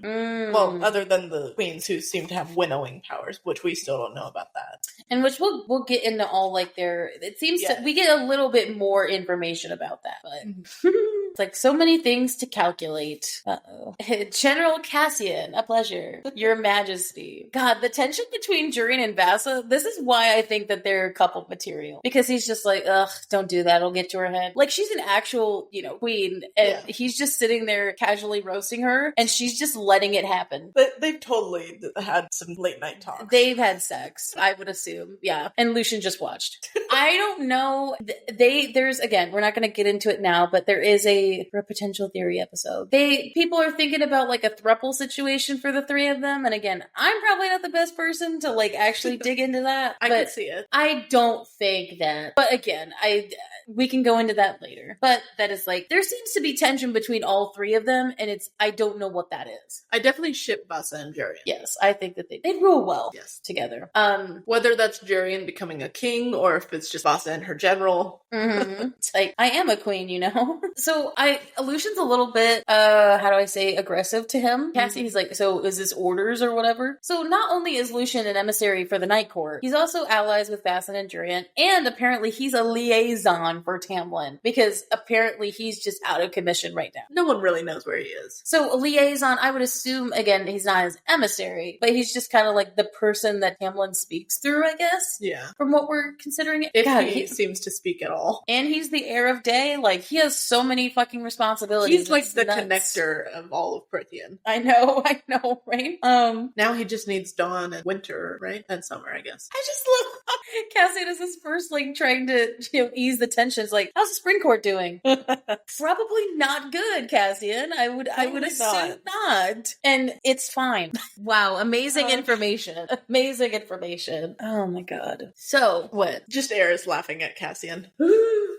Right off the top of the hat, even though by the end of this chapter we know, like, Eris knows why Cassian's here. He's very smart and knows that he's here to play some sort of role. Yeah. So here's the stitch. Again, we get more from Eris at the end, but here's what we know off the top of the bat. Eris is here because a few days prior to this, some of his soldiers, which are good soldiers, by the way, his right-hand men apparently, went missing. And there are no signs of the struggle. And these magic hounds that apparently the Autumn Court has that are very powerful and sensing of smell and da-da-da, like, they're basically like greyhounds, but just, I picture JK's dog. What's JK's dog? He's a Doberman. I picture like Dobermans, like that one, just like these big, like, or big greyhound dogs, like the tracking dogs. They're probably a mix. Honestly, my vision is kind of a mix between Doberman and greyhound, but I know, but they seem so cute, especially because greyhounds are typically gray. Yeah, so it kind of matches with the description. Yeah. So apparently they couldn't help find them, but all that the plot thickens when the hounds found traces of human tangled with something. Again, it's not pure human, but it's like there's magic involved. Which I love how he's coming to like the only two humans that will talk to. Okay, we're talking to the two humans that would probably know anything that we can talk to. Yeah. I mean, it's smart of him that he's going there. And he technically has the connection since Lucian's friends with them. So obviously the soldiers couldn't winnow. They were purely just like battle soldiers. So something happened to them. Yeah, let's somehow we're to blame for this. It's like you think a group of human soldiers could like get them, and then of course Vasa and Jurian are like depends on the human. It's like okay, whoa, okay. I'm just gonna say that Jurian, you having like a bunch of you up against a bunch of soldiers. I don't care if it's like the best humans in the world. You are at a clear disadvantage. All right, yeah. Like don't underestimate you guys for sure. Like you held your own in that Hybern battle, but Cassian is right here. Yeah. Because normal humans couldn't just do that. Especially if these are the best soldiers on the Autumn Court. That's not a thing. Yeah. And of course, Eris tells the crowd, he's like, I wonder if Rhysand did this. It's like, he's just playing, because, you know, he's trying to see, I bet, you know, Rhysand planted these so that, you know, we could sow discourse. It's like, Cassian's thinking to himself, why would he think that? So, of course, like, he's falling into the trap of going in. He's like, we're allies, remember? Like, we wouldn't do that. He's like, maybe you're bringing it up, so you... He's like, Uno reversed him. He's like, what if you captured your own soldiers? Cassie's like just trying to keep up here. Kind of just like, but no, you did it. And then of course, it's so funny that Eris has a really big reaction to this. He's just like, so what about your sisters, huh? Maybe they could. And then Eris immediately looks to him like, shut the fuck up. But why would they? Like, why? Yeah. I think maybe Eris didn't, if I think about it, Eris didn't want them to know that they were questioning about the other queens. But also, how else were we going to get this information? About to get. I don't think Cassian's wrong here. I just think with him asking outright is a little bit upsetting to Eris. Yeah, he's like, what the hell, man? He's like, I was getting to that. Make them come to their own conclusion. Make them spill the beans instead of us ask about it. Right. Don't expose your own hand. Don't expose your hand, Cassian. Right. It almost feels like Eris is like, what the fuck are you doing? Why are you here? She's like, okay, where's Rhys or where's Moore? Or even where's Az at this point? Yeah. Like, I think it'd be easier. Send them to do this job. So apparently, again, even though they still get the right information, like again, he's going about it the wrong way. He says that Vasa is like, okay, so you heard what we've heard, that the queens are stirring across the sea. So they all are on the same page. Yeah. But I think their main question is that I didn't really understand at the time was, if the human queens did it, why would they take Fae soldiers from not their continent? They got Fae soldiers, the wall isn't there anymore. They could literally go and steal Fae if they wanted to have some. Why specifically these Autumn Court soldiers? It doesn't really make any sense. No. She even says, like, you know, why didn't they take Tamlin's soldiers? I mean, he's not doing anything. Well, Tamlin doesn't seem to have many soldiers left. Yeah. But yeah. Lucian's sitting there cringing. Oh, I feel bad for Lucian. Especially because he knew most of those soldiers. Yeah. So, of course, this triggers Cassian into a full-blown page of, you know, I wonder how Rhys hasn't killed Tamlin yet. Like, I know it's restraint. I know they need Tamlin, you know, when the time comes, he needs them to fight. But he's like, he says that if Cassian ever got Thomas's name, which he still doesn't have, he would kill him very slowly for hurting Nesta. Because again, in that mini chapter, all the way back in season 4, mini episode 4, season 2, she kind of cringes when he talks about getting touched against her will, and then she gets upset, and then he knows something happened. Yeah, he'd known, scented, and seen the fear in her eyes, and known that a man had hurt. That's kind of hot. Not the getting assaulted bit. The fact that he's like, I want to kill that man slowly. Yeah, he said he'd often contemplated how he'd kill the man. Hot. Yeah. He doesn't even know this man or what happened, what the details are. He's just like, I'm already gonna kill this man. Dude, I just want to tell everybody, I'm not this crazy in normal day life. If somebody on the street was just like, I'm gonna kill an ex-lover, no, this is not hot. This is not okay. This is only hot in this context. Especially with Cassian. Yes. And he's only threatening it. Right. He's not actually gonna do it. Unless he actually finds out the name. He finds out the name. Unless Nesta tells him to do it. She is not gonna say his name. And she never wants to think of him again. Right. Peeling the skin from his bones would be a good start. But it also triggers him about his mom, though, because that happened to her. So it's also triggering for him in that way. So again, after getting slightly triggered, so Eris is kind of thinking that this is a ploy to sow the seeds of discord between their courts again, Mm-hmm. which I think is possible. I think there's so many things that this is doing. But this is interesting because this is setting up plot. Again, we've had plot so far, but this is setting up what is the main problem in this book going to be. Mm-hmm. And it seems like this is it. Especially because what we've seemingly heard from previous books, of course, Autumn is, with Baron at the helm, it's not great. I think it was maybe a conversation between Rhys and Feyre where they discussed that the idea that Autumn would be, what's the word, that after the war had ended, like that Autumn might want to go for other lands. And The geographical policy thing. That's what the word is. So like they like might want to expand like that. So it kind of makes sense of like, you know, maybe the queens are trying to start a war using Autumn to start a war with the other courts. So as we're getting into it again, we're reminded of like Vasa in Papa Archeron, how he made the bargain with the Dark Sorcerer, which I'm like, oh my god, this is left so much ambiguous. Like this whole thing. Mm-hmm. What did Papa Archeron say to get her left to this ambiguous timeline that we don't know? Like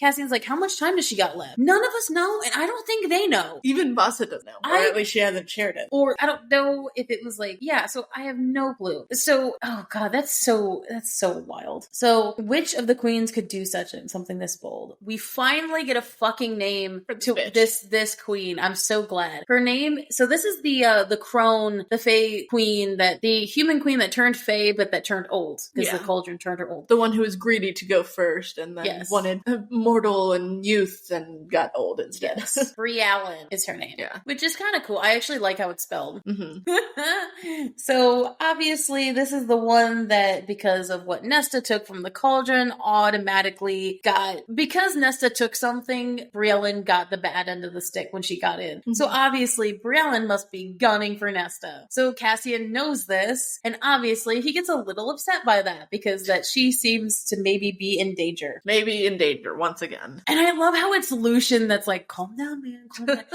His flames temper up. Yeah. He's like, calm down, bro. He's just like, easy. Because they all know that he cares about Nesta. It is so plainly on his face. Like, they all know it. Yeah. But he's just like, oh, like a stupid brute, they all know. But it's like, as being a general, like, he never really had to think about, his emotions actually fuel his fighting. Mm-hmm. So he's having to be in a situation where he can't have everything on his face, which I can totally understand. Yep. I cannot have things not on my face. Yeah. Like, everything is there. Even if like you don't have the expression on your face, it like all shows in your eyes, in your gaze. So it's like, yeah, like I love how it's Jurian that keeps bringing up about, get your shadow singer to do it. Like, get him to do it. Get him on it. It's like, bring him back and like get this brute out of here. Cassian's trying, okay? I know. So we get to learn a little bit about this winnowing thing. We didn't really know about it before, but Vasa gives us some insight about this. So the queens can winnow, but they can only winnow when they're all together. So that's my question, though. I have two thoughts about this, which is like, what loophole is this? Because if the human queens can only winnow when they're together, how did they do it without Vasa in the first place? Right. Because if all the queens have to be gathered to do it, then why does all of a sudden she not do it? And also the fact that back in Akamath, the second visit of the queens, they weren't all there. It was only the old one and the young one. And so how the fuck did they do that? So it's like, do you just need more than one? Or does it work if like all... Yeah, it doesn't make sense considering that we hadn't ever seen Vasa. Because even if they were all together, like let's say not even just with Vasa, but all the queens like they were the first time, and they just didn't winnow themselves. They can't do that. Like, that's not how winnowing works. Right. They can't just winnow them and not themselves. Right. You know? So I feel like that is a lot of misinformation because there's so many plot holes there where, wait, but they weren't all together in the first place. Because unless you're saying that because they gave Vasa over, that she somehow didn't become a queen anymore, and so that messed it all up. Or I wonder if maybe giving Vasa up, the reason that they did that was so that the sorcerer could give them the ability to winnow on their own. That's because why would they? That was also another. This could be a theory. We're kind of delving into theory territory. I'm trying to keep us from not doing it, but sometimes we have to. Question is, why did they sell her in the first place? Right. I mean, obviously to get something from him, from the sorcerer. So I guess in that sense, like then. But what was it? It could be a variety of things. You know, people do stupid things for money and greed and whatnot. But I guess since I just mentioned it, maybe it was that the ability to winnow on their own. Or specifically, why her? Why Vasa out of all the queens? If they could have thrown any queen under the bus, why were they throwing her? I mean, you could argue because she was the one outwardly speaking about how, like, we don't want to go to war, and she was the one trying to broker peace, and so get her out of here because she was kind of at a majority. Or did she have something specifically with her that Sorry, mattered? I know we need to keep on track, but the last thing I'll say about that is maybe they sought out this sorcerer first, and the sorcerer said, give me that one. So they weren't the one that chose, but the sorcerer was like, give me that one, and then I'll give you the ability. What if he just has a thing for redheads? Probably. That would make sense. Oh my god, that's a good point, because I think that's the chicken and the egg situation. We don't know what was first. Yeah, out of the human queens, we know basically nothing, right? Besides what we've been told. So I think they're having a bunch of misinformation, because maybe even Vasa can be misunderstood about that. Because again, it's not when they're all together, because we've seen multiple times where it wasn't. So in this case, if let's say the humans did winnow those soldiers out, if we're assuming that is what happened, then maybe the Sorcerer Lord did help them, which is what they draw to. So Eris brings in his information of his own, right? For that. Yeah, I have on good authority that the other three queens have scattered to the winds, and that only Briellen is the one who remains at the palace. I have questions about that, because you don't think before I thought that they're just like dead in a crypt somewhere, and that she's just has them in there. They scattered to the winds. How does he know that? But also, I mean, again, we figure it out at the end of this chapter that his court has allied with her, unfortunately. Yeah. But even then, at first it seems a little weird, because he says on good authority. Meanwhile, Az can't get in. Yeah, like what? Why would they? And why would they run? And why would she allow them to run? Briellen, I mean. I feel like she'd be the one to just kill them if they tried to run. Right. I don't think that's right. I don't think that's correct information. I don't know, but I don't think that's correct. Yeah. Something is off here. Yeah, something's off about this whole thing. Vasa, the queens, all of it is interesting so much, but it's so aggravating. And then related to Kosche. Like, and it's... I felt so bad. I mean, okay, I love Cassian, but oh my god, are you guys finally putting this together? We knew about this, like, book 2. Or as soon as the Bone Carver said, I got a brother. Yeah. Who was the only... Okay, there was one lake on the continent. And it's on the map. And she's talking about a guy in a lake on a... Now they're finally putting it together that Kosche is the Bone Carver's brother. Yeah, the third death. I had such like a head slap moment. I was like, holy shit, you guys aren't... Because then Jurian and fucking Lucian are like, they don't know. They gasp. And then Cassian's like, wait, putting 2 to 2 together. This is the himbo energy. Wait, Kosche? Wait, what? Wait, so Kosche is... Wait, give me a minute here. Like, of course we love him, but in this moment it was a little bit difficult for him. It's like, he's no mere sorcerer. Yeah, he's a fucking death god with a spell locking him in place. I mean, has a preference for redheads. Which is so interesting, because if it's the same, they got past prison, you know, with the Bone Carver. How is it so hard for this fucking guy to get off this? Unless this spell is just somehow harder than the prison cell. But I thought the prison was pretty hard. So I have no idea what's going on. So basically, Vasa is saying that Kosche is... His end goal is just getting off of, the lake. He wants to break his spell and wreak havoc on the world. Because it definitely, at least from what we've kind of put together thus far, Kosche is the worst of them. I mean, even the Bone Carver said, like, no, I don't want to get out because, I mean, my twin sister is fine, Strega is fine. But my older brother, no. He was worried about him. I don't want to be anywhere near my older brother. And that's a death god being scared of another death god. That's concerning. He was probably had a stronger spell tying him to Lake. Well, yeah, because he's tied to a whole place versus like the Bone Carver was just locked up. And apparently could get out anytime he wanted. Yeah, and Strega was, but not to a whole lake. No, just, I mean, the middle is relatively large, but if you like compare that to the lake, it's actually smaller than the lake. Well, and also, like, he also has people at Yeah. So it's crazy. Hey, you want to go live at a lake house? You know, just on a house on the shore of a lake and be enslaved. No, it turns out that lake is actually home to a death god. You're probably already dead. So I will say I could see him potentially being a long-term villain, like the new King of Hybern for these 3 books that are gonna happen for ACOTAR. I could see him potentially being. Yeah. I think Briellen is kind of like the amarantha of this trilogy part.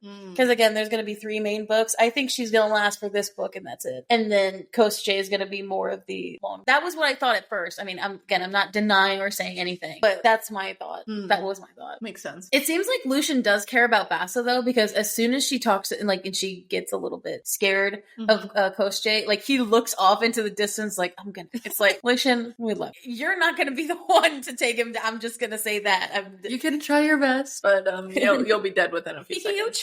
You tried. The Discord sticker. Yeah.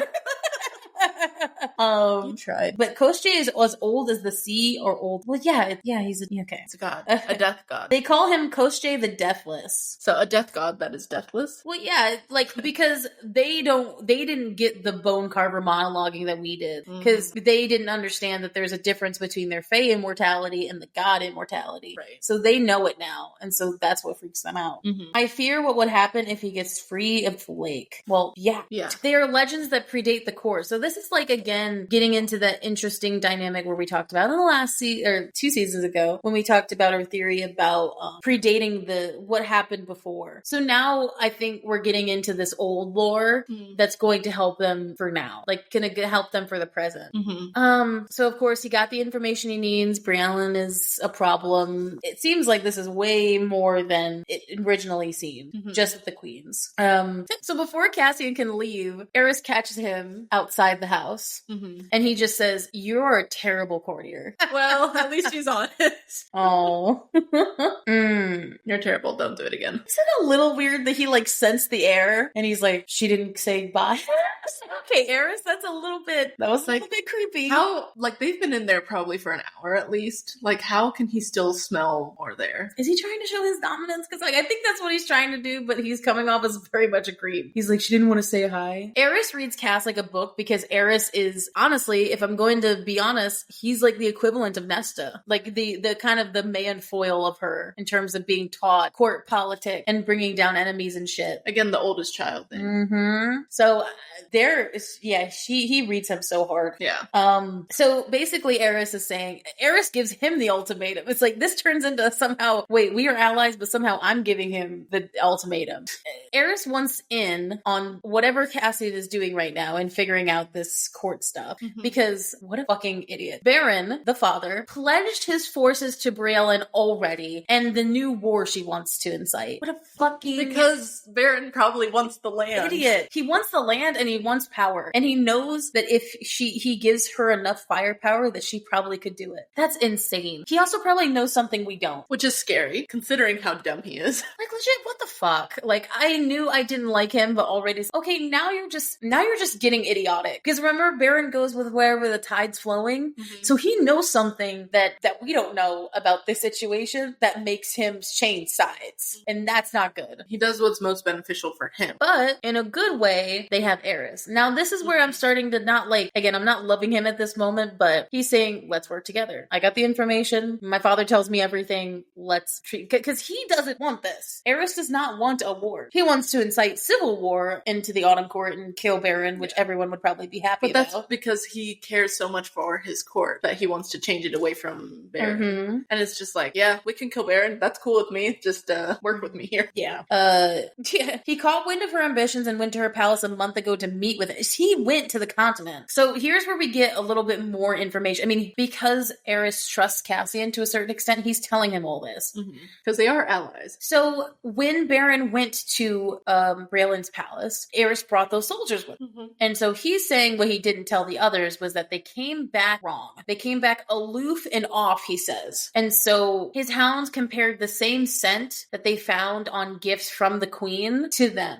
So I'm assuming it's some sort of poison or some sort of something in the food that made them wrong. Right. Now, I don't know what magic she would... I mean, okay, Coast J's powers, we have no idea. Yeah. He could probably just make shit out of thin air. But it seemed like the Bone Carver and Striga had powers that we kind of understood. Right. But we don't know We haven't heard anything about it. So maybe it's poison, maybe it's mind control. I don't know. Also, I feel I've actually seen this somewhere, a theory, that because Briellen, even though she was turned Fae, since she was turned Fae in the cauldron, that she has some kind of cauldron power. Well, yeah, it would make sense. Yeah. It makes sense. But that's not great. No. Good. So there's kind of a little bit more connector there. Okay, so they went went to the castle. Something happened when they came, before they came back. Mm-hmm. And then now they're just gone all of a sudden. Yeah, not good. Questions, answers, nothing. Like, it's like every time it seems like something is answered, I get another 2 questions. It's like a fucking Hydra. Yeah. I cut off a head and then 5 more replace it. It's like, wait, what? So basically, Eris is threatening to Cassian that Nesta will put Nesta in more danger for if he doesn't help, because he's trying to say that, okay, I will slyly hint to my father and remind him about a certain Archeron sister that she doesn't like too much. And he goes all fucking feral, dude. He's just like, the rage flashed. Let Eris see how much Nesta meant what he'd do to defend her. He's just like, I could just kill you right now, right? He's just using the same tactic Nesta would, using it against him. That's so... Eris he was born and raised a courtier. Like, he grew up in these politics. Cassian is at such a disadvantage here. So, of course, Cass is like, okay, work with him or go to Baron and go straight into a war. And potentially lose Nesta. Damn it. Okay, so, go back to tell them about, go tell Az what happened, and Eris tells him to stick to the battlefields. Yeah. Leave the ruling to those capable of playing the game. But he doesn't want to play the game, though. That's the thing. He's ordered to. He would rather not. That was the end of that. So we are going on to the final chapter, chapter 8, where we're back in Nesta's perspective. So I thought she was going to the wine cellar, even though I wasn't expecting, there wouldn't really be a wine cellar in the House of Wind, because there's, Right. But I guess I was just being stupid at first, and then I was like, no, she's going to the 10,000 steps. She needed, like, that seedy tavern wine. Her first attempt in Lowell, dude, each step is a foot high. Is that a lot? Because I don't really, this is my ignorance. I don't really know. But you know what my thought was? She's going downstairs. I couldn't imagine going up the stairs. But even then, if the stairs are, it depends on how steep they are in terms of, like, how close they are together. Because if they're a foot high, but much longer, then that could be okay. But if they're, like, really narrow. And then also the fact of, like, going down and having those huge height and steps can be really hard on your knee. Because so it's a step up. It is a spiral staircase. Right. It so said that. The stairs in that case would also then be wedged. So if you move too closely to the side, you'd have very little space. You'd have a little bit more on the outside, but then have further to go. Can I just fall down some of it and make it? Because there's apparently some landings. She's Faye, right? It's not going to hurt her terribly. Yeah. Just Po from Kung Fu Panda, just like Po down the steps. Yeah, that would be me for sure. Like, I don't know how high 10,000 steps is. Like, I don't, like, when I think of the 10,000s, I think of the Eiffel Tower. But I don't even think that's 10,000 steps. I think this one's more. I think I can't give like equivalent. Well, if you all, of course, fan arts are different, but if you consider fan arts, House of Wind is at the top of the mountain. Yeah. Because top training ring courtyard thing where Pharaoh trained is at the very top, and it's open sky, kind of top of the mountain. So if you're imagining maybe, I don't know, let's just say 100 feet of house at the top of the mountain, and then you've got the rest of this mountain below you. You're basically climbing a mountain, trying to, anyway. Could not. Even if she is going downstairs. Yeah. I love how she's like, this Fae body could do it, I'm no longer human, I could do it, and then it does one of those page breaks, and it's like, she could not do it. It's literally a movie moment of it fades to black, of like it cuts forward, and then like she's heaving, and she's like, no, I can't do this, actually. Yeah, it's really, really bad. Like, and it is actually really hard to go down like multiple steps like that, because I'm thinking, of course I know this is a spiral staircase, but considering that I have been up and down mountains before, and I know how hard that is on your knee, on your knees, your hips, honestly your whole body, especially if you're out of shape, because I have been out of shape and done some of those hikes, and it's just like, I feel like I'm gonna trip at every moment. I'm feeling dizzy from this, constantly looking down, because you're not meant to always like look down like that, but in a spiral staircase you can't really help it. There's nothing else to look at, especially considering it seems like it's in like this shaft of space. So it's just like, there are so many things that could make this go wrong, and she is not just out of shape, but she is extremely thin, very little energy. This was not a good idea, Nesta Archeron. No. Well, and yeah, she didn't eat dinner. No. So she gets to and it sounds like she hasn't been drinking water either, which is bad for dehydration. No. She gets to 100 9,200 steps, halts, and then 9,900 steps to go, and then she just fucking goes back up. Yeah. Which, okay, good that she didn't try and go further. However, now she has to fucking go back up. Yeah. Like, in this case, I highly encourage you use your hands. Oh, yeah. I mean, she basically ends up crawling up by the end. Yeah. But this is where it's interesting, right? Because this is what foreshadowed to me as a moment of, oh my God, she's going to try this multiple times. And each time she's going to get closer to the end. Yeah, especially with the fact that it says that she focused counting each step. So that's going to be the kicker, I think. She's going to focus, she's going to count each step, and then she's going to reach more. It's a calming thing. But it also helps her also focus because she also gets triggered again by her dad. The memory of like, I loved you from the first moment I held you in my arms. Like, it's like forcing her to face her demons somehow by because saying it. Literally, I mean, it seems like there's fey lights in there every once in a while, or windows every once in a while. But she's there, she's alone in darkness pretty much. She's doing a mundane task, and that's, her mind is of course gonna go wild. Yes. Though I will say, when she talks about being fey, remember, you know, how we talked about Elaine, how there's not really much that she likes about the immortalness, or how even Nesta before would just be like, you know, you made me this way or whatever. She says, I wanted to bring this up because she says when she's going back up in monologues, she likes the ears. She likes her pointed ears, but she covers them up. But I think that's also just hairstyle. Yeah, she likes that hairstyle. And she thinks the 2-time-a-year cycle is good. She's like, oh, that's all right. Even though it's like horrendous each time. Yeah, she only has to deal with it twice. That's what you said, though. Yeah. You said you'd have that. You would have it in a heartbeat. Yeah. More than every month. Or like, maybe you're kind of shooting your ball at like whether or not it's going to be bad. Absolutely. If you know at least 2 times a year it's going to be fucking excruciating, at least it's 2 times a year. Yeah. And it's that. I think I agree. I do love the ignorance, because this is also what we were kind of ignorant to when at first we met with Feyre, right? The ignorance that just all of a sudden she's immortal and that she's a stronger than normal human, that just like that she's just going to be strong. Right.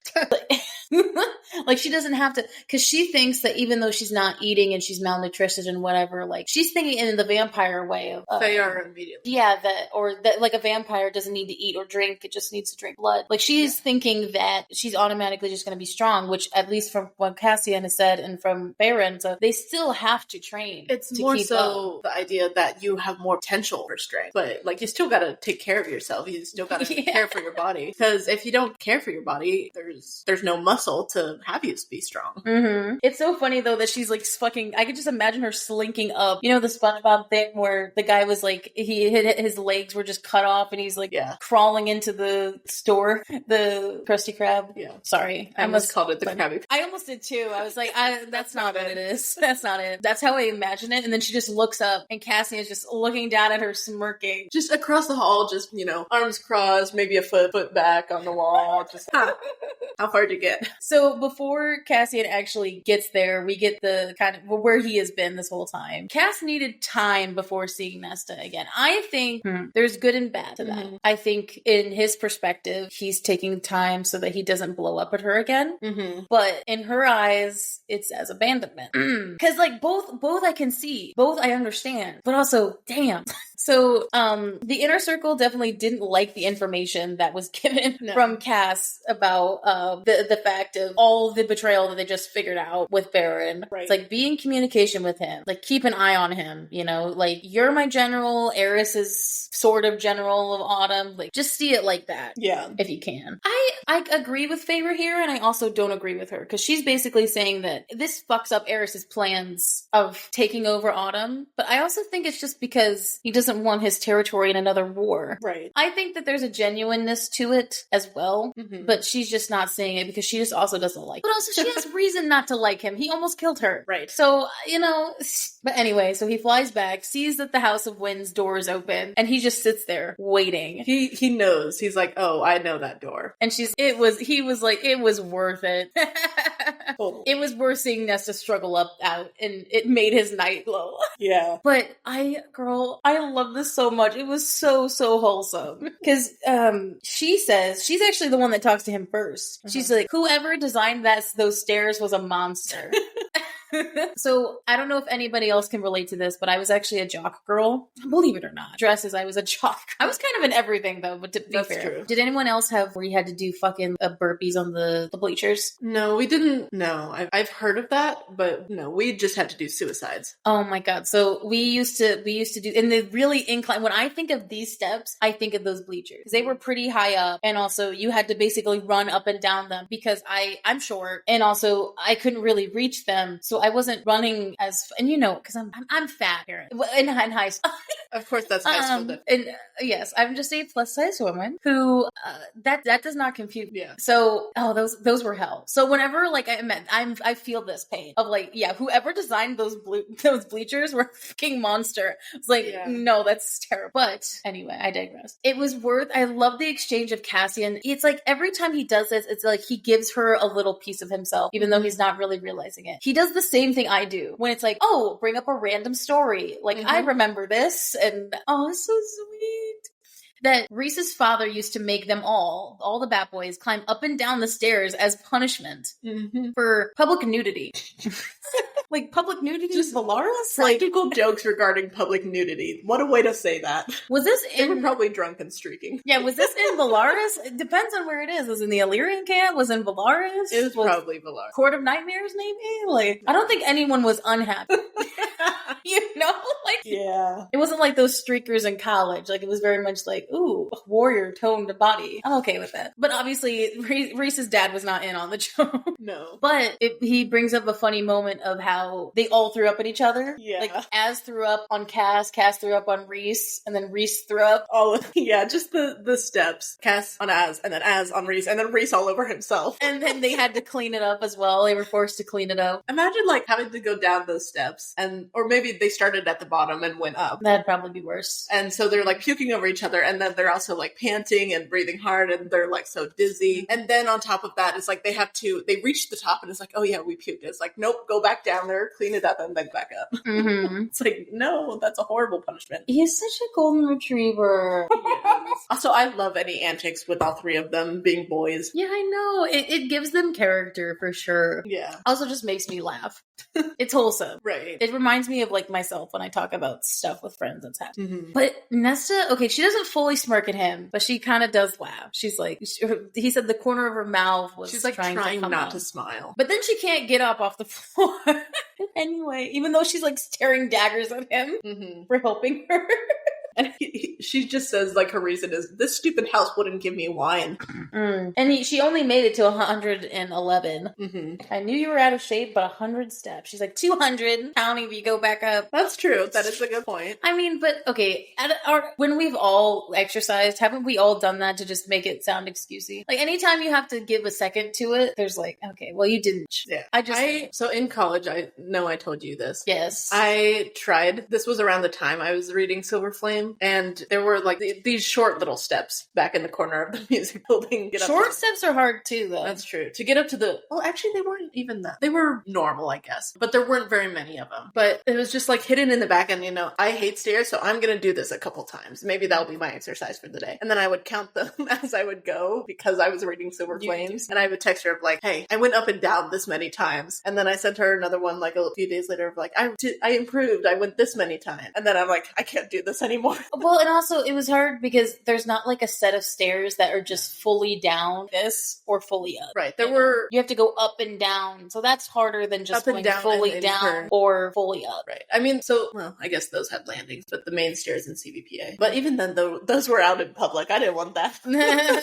But yeah, so obviously she gets helped up by Cassian and he says, I knew you were weak, but goddamn, you should have made it farther. Called her pathetic twice. But I think he also just says that. She isn't, but it's funny because Cassian's mantra of keep reaching out your hand, he says, like, if you get tired of being this, weak, mewling kitten, come to training and participate. If we're talking about word usage, and specific. Participate is the thing. I think that got to her, but also I don't think she's at that point yet where it's like, yeah, it's gonna actually get to me. To get through, I mean. Right. So then we transition to Nesta's POV the next morning, breakfast. She's sore and limping and doesn't want to show that she's sore and limping. So she's trying really hard not to. Took double the time to get there. Relatable. And she's grimacing and she's like thinking that Cassian doesn't notice, but she totally is. Right. She might have snapped, but then guess who appears to also come to... My boy finally showed up. Do you have it highlighted? I have Nesta's description of Asriel. Oh yeah. I mean, do you want to say it? Go ahead. So say how she describes him. So Nesta describes him as Asriel was nothing short of beautiful. Even with those scarred hands and the shadows that flowed from him like smoke, she'd always found him to be the prettiest of the three males who called themselves brothers. It is true.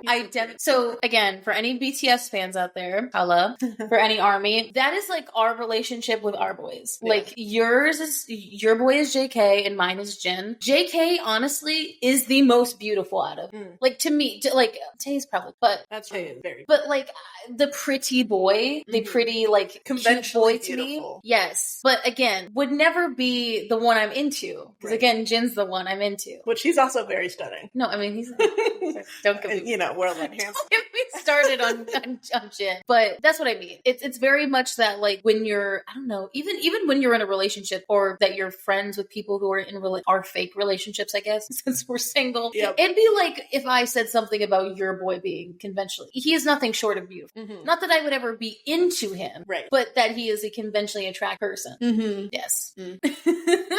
So it's like, morning, Nesta. Good morning, Cassian. She does not say his name too often, but Asriel's hazel eyes danced. God, this whole interaction was hilarious.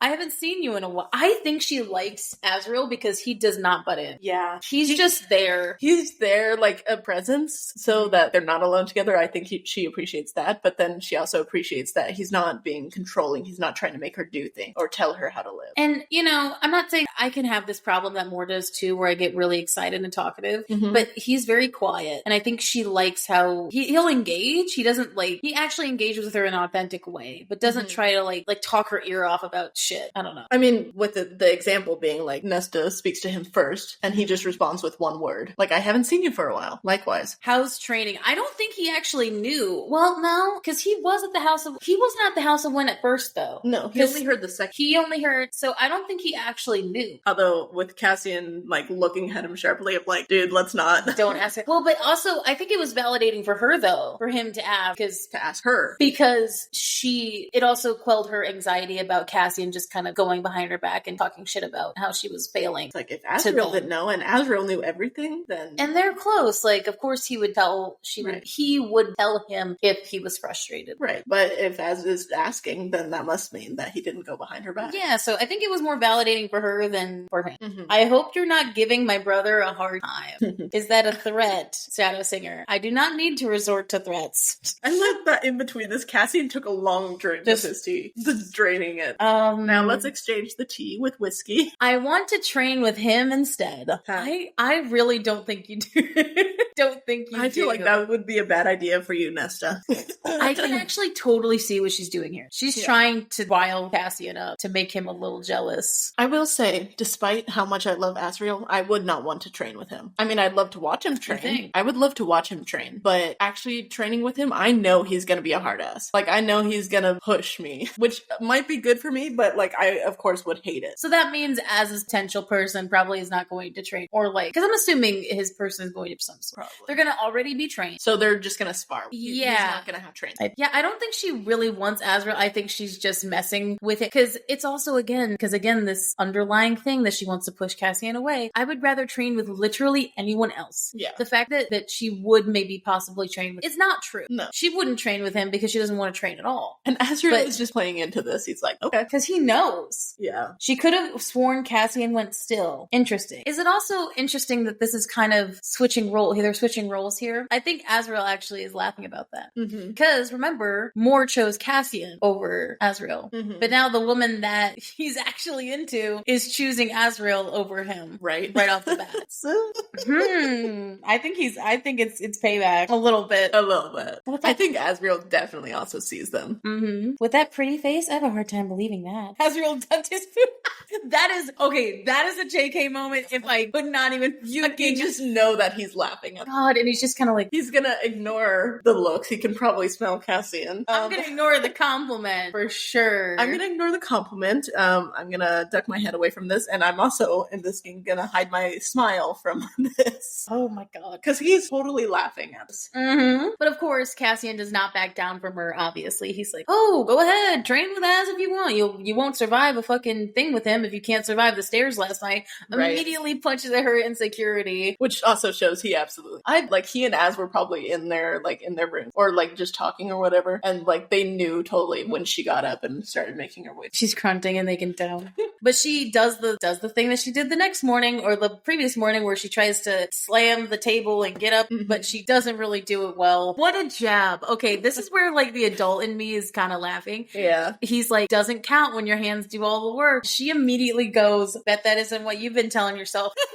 When we know for a fact he's been using his hand. Oh yeah. All of those nights. But it doesn't count because he wants the real thing. And I was so baffled because I thought that was a good line. And then it continues. Yeah. Jesus Christ. Hasriel's just laughing. Cassian, okay, I need to say this. Yes. Oh my God. Cassian's voice dropped an octave. I just think of Henry. Henry? Yeah, I just think of Henry. Is that what those smutty books teach you? That it's only at night? Okay, so I'm feeling like we're gonna get a future where it's not only at night between these two. You can just imagine Cassian setting his fork down slowly and starting to smile, and then his voice drops the octave, and then he says, "Oh my God, this is so funny," but it's also they keep one-upping each other. God, this would work on me.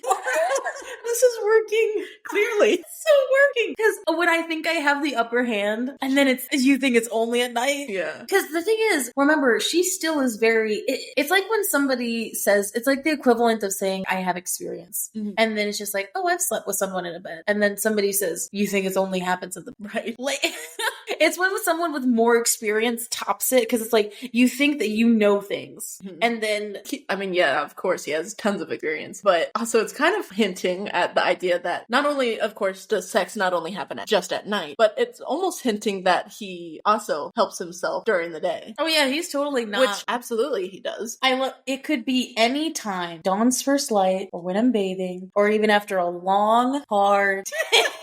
I am dying. What the fuck? Because again, she is so baffled that she just has to get up and walk away. And then of course she's just like, she didn't miss the slight emphasis he put on long and hard. Nesta could not stop her toes from curling in her girl. But again, she just fucking goes to the doorway and she's like, yes, you got a lot of time on your hands. Immediately walks out the door and goes, damn. Yep. I don't know if I'd have this much restraint. I couldn't. I could. If he said something like that, like, I'm taking him in the dining room. You know what I mean? With Azrael there, it disappears. This is, their teasing is gonna happen. Like, they're gonna explode for sure. Oh yeah. It's gonna get to a point where finally, like, their back and forth leads to physical. It's like that one movie where, like, I fucking hate you, I hate you too. Kisses. Pause. Immediately starts. Looks into deep in eyes and like, is just, I fucking hate you. Pulls in for a kiss. Like, oh Jesus. I feel like they're definitely gonna start with hate fuck. Yeah. I wish I could jab like that, but I can't think of it in the moment. Like, maybe when I get older and maybe as, life happens and I could maybe do that, but good Lord, I need a fucking water break after that. Yeah, shall we? Good Lord. Like, I'm so red. And this is not even sex. This is literally just like innuendo at this point. And then immediately transfers to Cassian's perspective. Azrael, you are deep in shit. He's just like, I know. Yeah. How did this go from mocking, imagining her haunting with his own bedroom, imagining especially just him, her hand wrapped around his dick. Oh yeah.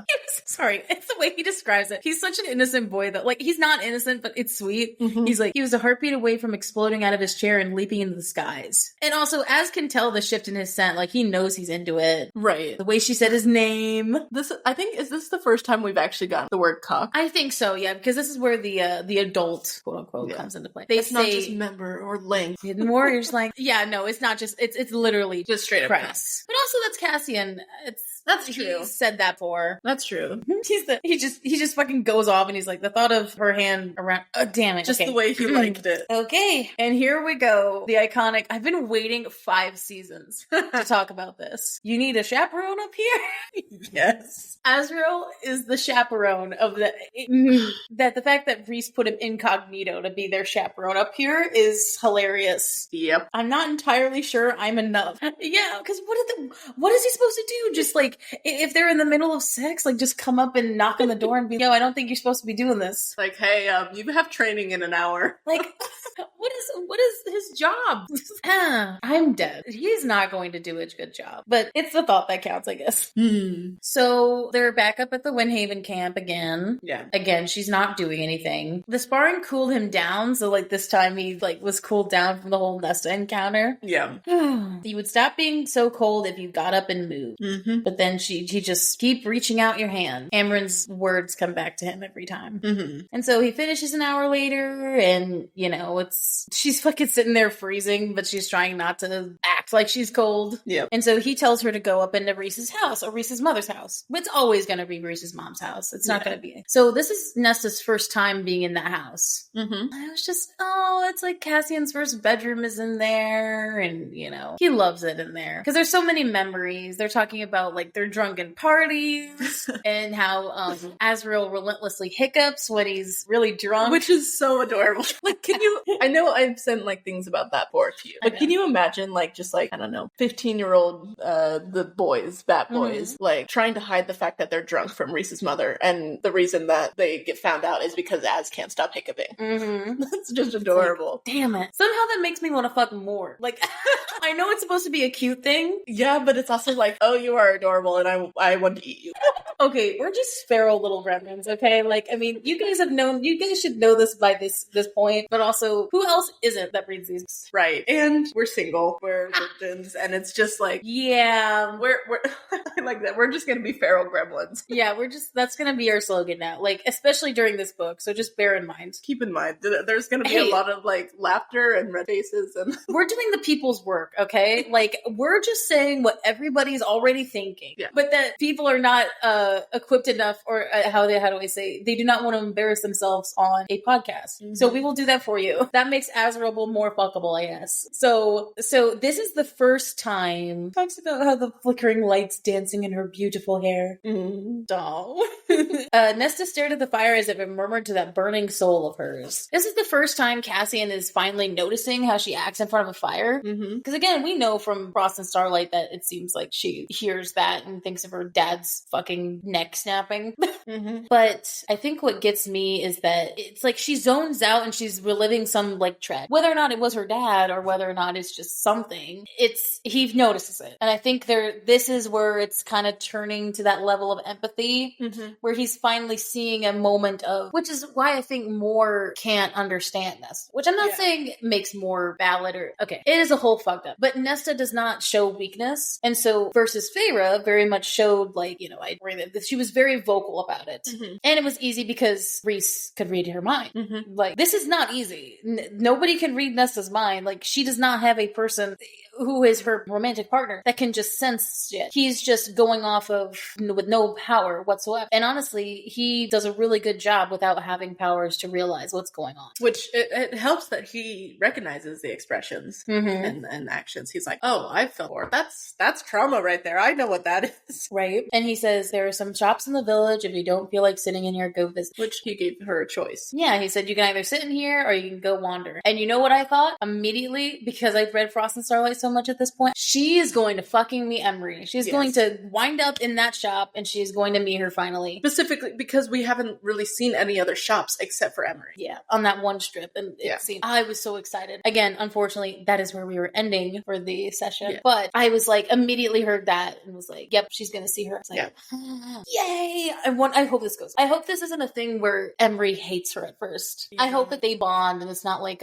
she has to eventually like Nesta. I guess I'm like weird, like I'm cautious of it just because of how, what's the word? Strict Emery was with Cassian when he was there. Like, because we didn't really get any points of her personality other than she seemed like a strong Illyrian female. Right. Very independent. But at the same time, Nesta is independent. Right. So like either they're gonna butt heads, and honestly I was kind of they're either gonna butt heads, let me finish that thought, or they're gonna realize like they're very similar, actually be like, okay, this I actually kind of want to see you. But it makes me think of like with the butting heads, is that gonna be how like Cassian and Rhys first met, how they were constantly fighting but then decided to be allies later on. I think I was thinking of it as if she's gonna keep going up to Windhaven and training, maybe this is going to give her some incentive to come, because if she finds a friend here, maybe she'll be more likely to want to come here. Right. But then it might be the case where she gets winnowed up there to Windhaven, leaves Cassian immediately without even sitting on that rock, and just goes straight to the shop to talk with Emery. Yeah, and then it gets weird. At the same time, I feel like Cassian might let that, because then that would be Nesta talking to someone. And reaching out, being a friend, even if that's not him, which of course make it sad, but then at the same time it's like, oh, she's making a friend. This might be good for her. So I'm interested to see where that goes. Yeah. But, so that's all I had for the deep dive section this time. Yes. Azriel. Azriel, just anything Azriel, of course, but like his interactions with Cassian as well, and like just like I know this is kind of what it is to be an Azriel girl, and I've seen so many like posts about it, but Azriel, anything soft smiling or hiding his face as he laughs or choking on his drink, like those kind of things are just like, it's so cute. I want to see more. I want to hear more. And it seems like we will, since this is kind of the since intro. He's now chaperone to them. It's either it's gonna go really poorly, but it's also gonna be very entertaining. Probably a mix of both. It's probably gonna go very poorly and be very entertaining. At least he won't be there most of the time, so he won't have to hear them having sex. Yeah, once that eventually starts happening. No, he goes to Rhys, and it's just like, I don't want to chaperone anymore. But then he goes to the river house, and then they're fucking, and it's like, that's damn true. it, I can't find a damn bit of peace. Like, I guess I have to move out. Maybe he goes back to the townhouse. Maybe, like, at this point, just go to the fucking cabin. True. Like, get away from all the sex happening in Valaris. Yeah, because no one's had sex up there since Solstice. Well, I don't know that. We don't know that for sure. I don't know that, actually. But can I say one thing before you get into your thing? I just had a random thought. Maybe this was our fucked up college, I don't know, but did anyone else have that college thing of we're gonna go have sex around these places on campus just to make it like a round thing? Because what I was the 50-yard line, yeah. Yes, in college that was a thing, like people had sex on the 50-yard line just to say that they did, because we didn't have a football team, basically. We just had a football field. That was used for lacrosse. Yeah. And so what's so funny about that, I was thinking, I wonder if Amryn snuck Varian up to the cabin and they had their cabin moment. I feel like they would. I feel like she would have. She would have had that, like, the cabin is the place to go. Yeah. For that. Although imagine like Varian seeing Amryn's painted eyes above the door, like, I think it would make him harder faster. Probably. He has two Amryn eyes, two pairs of Amryn eyes. Oh, weird. That is weird. Okay, we're gonna stop that now. Anyway, what if like Lucian eventually takes Elaine up there? Oh god, that'd be weird, wouldn't it? God, Elaine having any sort of sex. We just haven't heard enough details about her related to that. Hopefully at some point it'll be fine for me, but right now she's like that innocent little sister that I don't want to hear about having sex. Yeah, it's like how Amanda was saying how her sister was listening to the graphic audio. Yeah, and heard more and was just like, ew, no, my older sister's like this. Well, at least she wasn't having sex. That's true, but at the same time she's just like, nah, no, we don't want to. Speaking of graphic audio, we are now going to go into our second section where we talk about the graphic audio. And I have not started this yet, but I am so excited because Azriel is starting to show up. And especially this, again, another table scene. Sean, baby. He's so sweet. sweet. He sounds so sweet. Anyway, so take it away before I get too distracted. So going back to the top of chapter 5 again, I love how Cass John starts with so much empathy in his voice. I said this to actually we recorded our interview with Natalie that'll be out next week, the week after this. Yes. Nestor. So next week when this is out, Natalie as in Nesta's voice actor. Yeah, I like how we talked about how there was levels to everything because Cassian and Nesta are very interesting. That are hard characters to pull off sometimes because they seem very right off the bat. Yeah, like they're very one way. But I like how both of them had a build up. And again, that's the actor, but that's also just a good actor. Yeah. So John started out very empathetic in his voice when he was talking to her, like, "Come on, please eat the pork." But then he got much more stern along the way, and you could just see him like itching every time it went on, and it was fun to see that. But then it went very low again. Again, it was very abrupt. But he's like, "Not eating won't bring your father back," and I got thrown off because he got to a stern point, and then all of a sudden flipped switch like that, and it made it so much awkward as it was in the text, and it was actually really well done. And then of course his "good thing you came out to play." I was like, God, because John does the same thing as Anthony Rhys-Ann. He does the very good thing of very sounding very fun and entertaining and funny, and then all of a sudden this deep low you came out like seductive, and it gives me whiplash, and I can't. You can't deal with it. Also, can we not, but also not keep stopping with that fucking memory? Every time I hear it, it's just I thought we'd have time. Just hearing Cassian almost dying over again, I'm just like, can we stop showing this scene? Like, I mean, it's important, but yeah, hearing it over and over again. Anyway, and then I laughed my ass off when I heard because the triumph in Natalie's voice when she said, "Don't think this will be, you coming into bed." Like just the casualness of John being like, "No, you won't be. That won't happen." He's like, "You'll be climbing in mine." The little arrogance, I was just amazing. Their banter is stunning. I was telling her, like, there's a beautiness or beautifulness, I guess, when there's two voices that sound very well together. And that's John and Natalie and Anthony and Melody for me. Yeah. They're just harmony. They just fit. And it's really beautiful. And they do such a good job. Oh my goodness. And also props to Colleen because Colleen, sorry. I was putting both their names together, sorry. Colleen. It was at the tail end of that monologue, and she says, "Climb into his bed indeed." Like she emphasized it very much like Nesta would. She's like, "Nah." I really liked how she Also, just the full desperation in Colleen's voice at Cass's monologue. When she's when those pants are gonna do the death of me. That whole thing was just full of desperate pleading and shit, and I was laughing because I was like, he is desperate. He's desperate for her, but in like the good way of like, I want to touch you.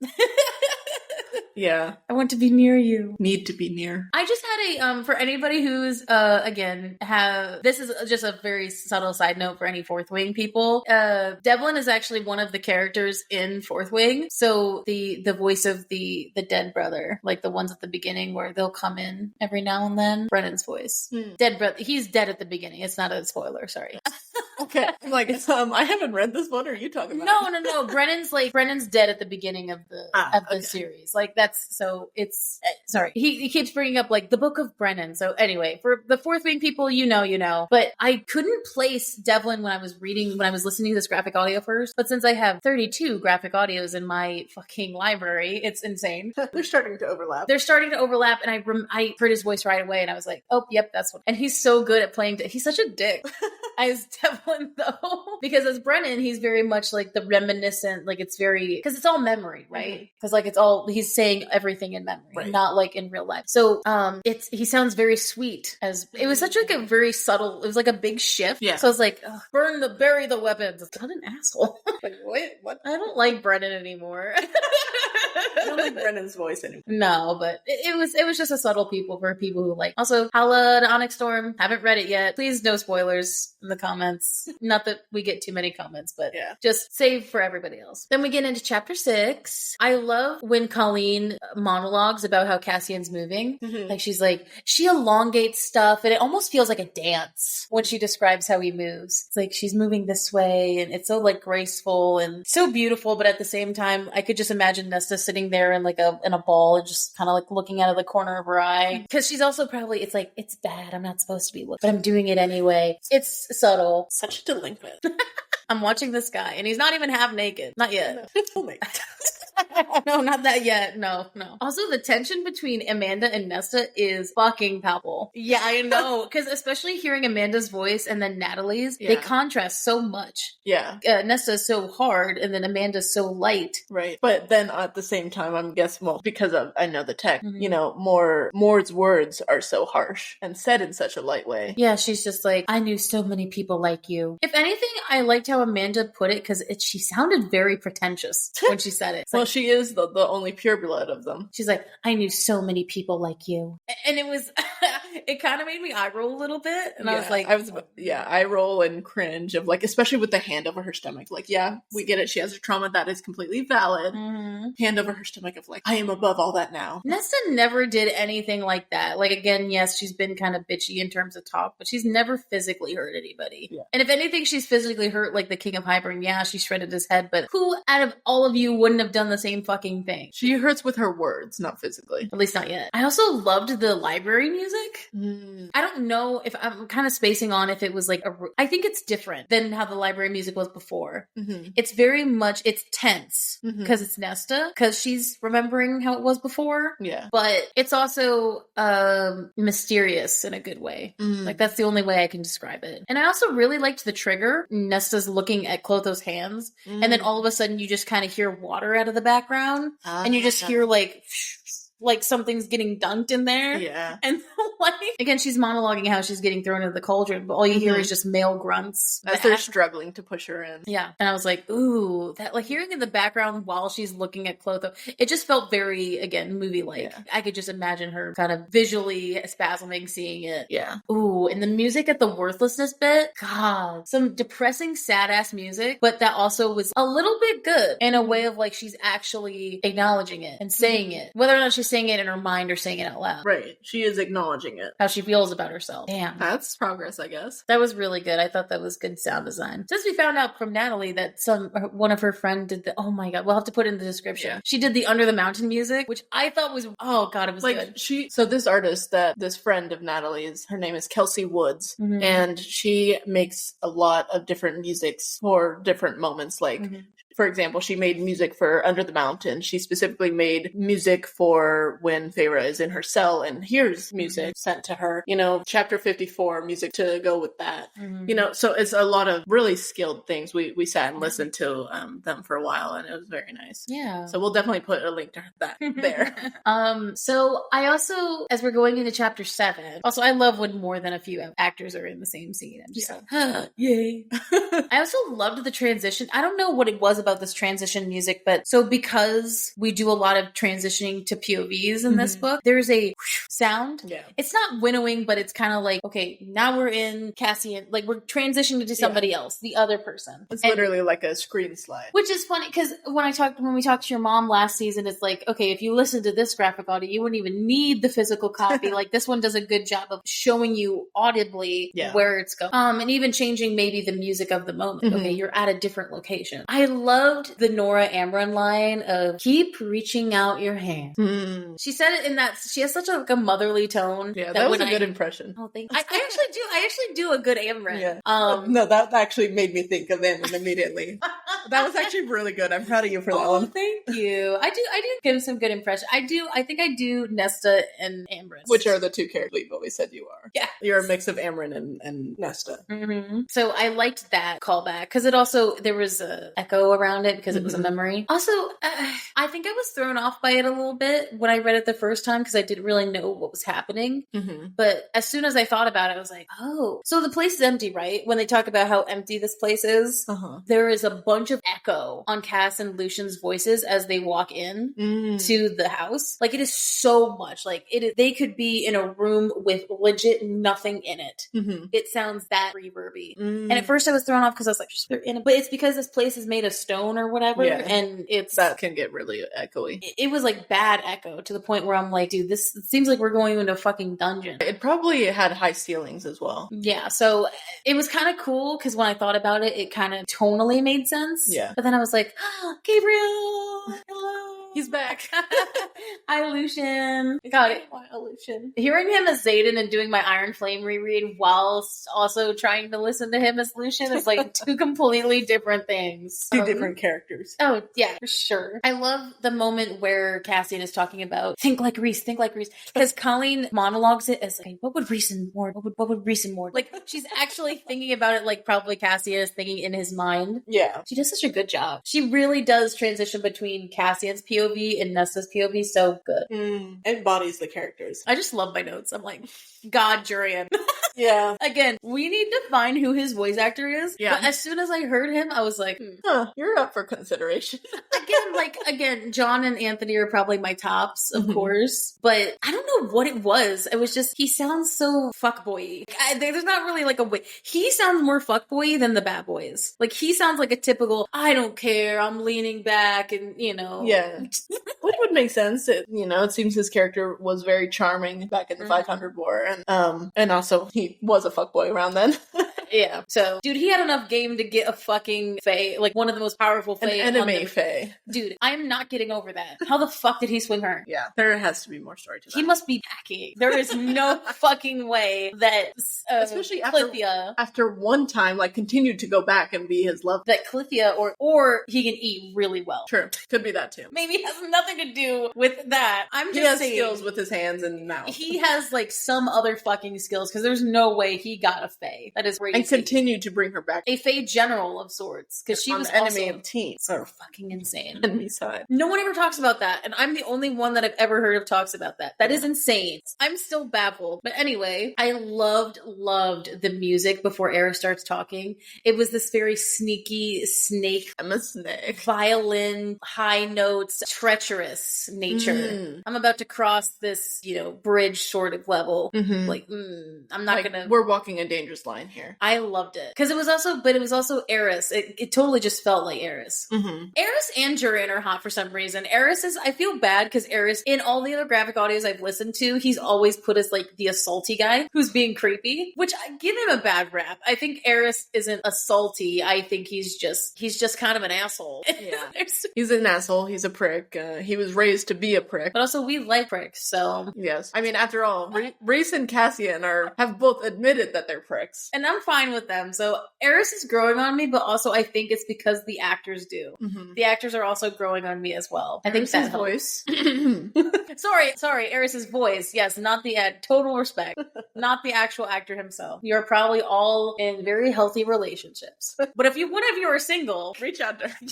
No, but Eris's voice actor is certainly No, he plays it really well. I think he played it more likable than probably somebody else would have. And I like how he plays it more like. I also loved the Lucian fire sound because I loved how all of a sudden there's just fire, but there's like no physical fire. It's mostly just in his eyes and in the room. I was like, where is this power coming from all of a sudden? I was like, ooh, he's never really showed his fire magic, so why all of a sudden is it coming out? I don't know. Maybe it's always been stronger. Maybe. When Eris is around? Yeah, maybe. And also the fact that, he does have High Lord blood. Yeah. Not the High Lord we originally thought, but... No, but yeah. I also, when Eris talks about how his soldiers got kidnapped, there's a very hollowness to his voice. Like, he's actually showing his emotion of how it seems like he cares about these soldiers. Yeah. Like, it seems like they're a tight-knit group. It gives more substance to it than just reading it. Like, he actually cares that they're gone. This isn't just a part of it's a political ploy to see what's going on, but also part of it's like, I really need to know where these guys. And it feels like, at least to me, my impression is that it's similar to, because if we remember, Eris technically is general of the Autumn Court forces, similar to Cassian Cassian in that aspect. So I kind of imagine it as he cares about his soldiers in the sense of like he's responsible for their well-being. But then it kind of suggests that Eris, like it says, that Eris is closer with his soldiers anyway. So it's kind of like, oh, I care about my soldiers, they're my responsibility, but then also this specific group I'm closer with because they're like probably my higher commanders or something. And so now they're missing. That's not. So it was interesting to hear because again, as actors and as good actors, they know when to show those moments of real depth to a character and kind of foreshadow something that it doesn't seem like the audience would have known if they were reading it first time. Right. Like, because, I mean, of course I haven't listened to this, but like even back in ACOTAR, when like they were making the alliance and stuff, it did seem at first in the text that it's like, okay, there's something here. But then I listened to the graphic audio of it and it's, oh, there's definitely something here. You can definitely tell. Yeah. It like amplifies it. Also, I don't know, now that I'm thinking about it, the last thing about chapter 7 that I thought was a little bit interesting, but it's kind of confusing so when they transition back into Nesta's POV, like it's almost like Eris, because Eris winnows out of there, right? His winnowing actually sounds different than it sounds like this technical teleporting. Like when you think of a normal, I don't mean Back to the Future, but when you think of like any like teleportation in a movie, like a whirring, it sounds like that instead of kind of the whole like thing that everybody else's winnowing does. His winnowing sounds different. Interesting. And I don't know if it was that or if it was just transitioning into the next chapter, because I think it could have been either. But I choose to think because it says Eris winnowed away, like it was something to do with the winnowing. Interesting. I don't know. Is that like alluding to Lucian's eye being metal? I don't know. Robotic. I don't think it has anything to do, but it's just interesting sound design. Well, because like in ACOTAR, when Lucian winnowed, it wasn't really any. It was the same sound. Normal. So why is Eris's different? That's interesting. I don't know. It might have just been the end of the chapter, to be honest. I'll have to listen to it and find out. And you can give me your opinion. Yeah. So then, of course, the last chapter 8, I loved at first, before even the monologuing sounds of Colleen's, you just hear the grunts of pain on the set. It's like, she couldn't do it. And I really liked it. She could do it. No, she could. Because, dude, narrating these scenes are so hard. Like, the Nesta climbing scenes, there is so much just road journey to go on. Like, because at first she descends, and so she starts out good. And then all of a sudden, like, it gets more painful. And then she gives up, but then keeps, like, she has all these, moments of, how do I say, up and down, these triggering moments, how she feels like. Colleen nailed them all. Like, all of those dips, all of those emphasizing, it was really well done. So I've got to commend. It made it sound so emotional and made it so good. Yeah. And then of course when it got taken out of, the comic relief of Cassian was actually really welcome. Because Cassian John sounded so cute when he was telling her the story. He's like, did you know Reese's father used to, I just remember this one time that he just, when a guy talks about like something passionate or he goes into a story, like it really makes me smile about something that he actually finds funny or cares about. Right, which his brothers would, of course, draw that emotion out. That's how I react to every Quarter Bros and Bros episode. When I'm just hearing guys talking to each other, talking about stories or something, I'm like, that's the straight girl in me, for sure. I'm going to say that. That's the straight girl in me to be just like, because when a girl does that, it's nothing. There's nothing about I feel, okay. And then guys, it's like, oh, okay. If you ever wanted to know where my straightness comes out, it's in that moment, for sure. But yeah, so the breakfast music was kind of cute. It was very cutesy, like, doo-doo-doo. Like, even though, like, today is like any morning, but it's not. And then Asriel like, shows up. Azzy. Sean, girl. He starts out really well. He's like very just nonchalant with food in his mouth. You can hear the food in his mouth too. How's training going? Just very like casual. Yeah. And then just there was like a hint of sex to it. Like, I don't even know how to like describe it, but I don't need to resort to threats. Like, again, Asriel. No, you do not, sir.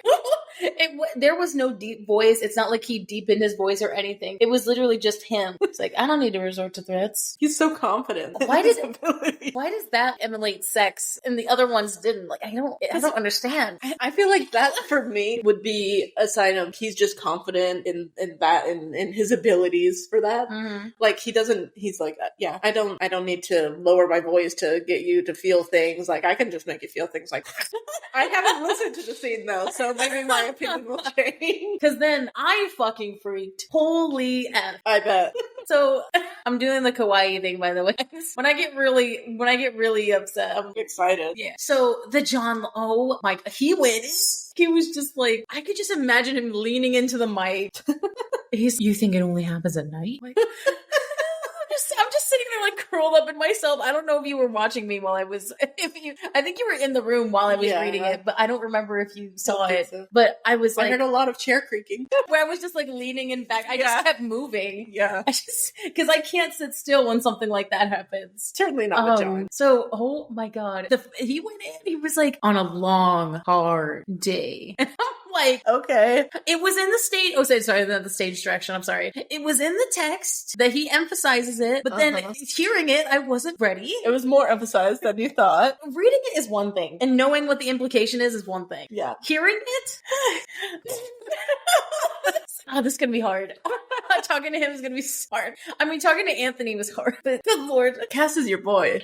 He is happily married and with a child. Yeah. Yes. John, not Cassian. Yes, but Cassian's voice, please talk to me at night. Be my ringtone, please. Just ask him. That's what we'll ask him during the interview. Just, hey, can you be my ringtone? Okay. But then, of course, the transition into just very lay casual of, you're in deep shit, Azriel. Does he say it just casually? Yeah, no, he says it casually. Just like, you're in deep shit.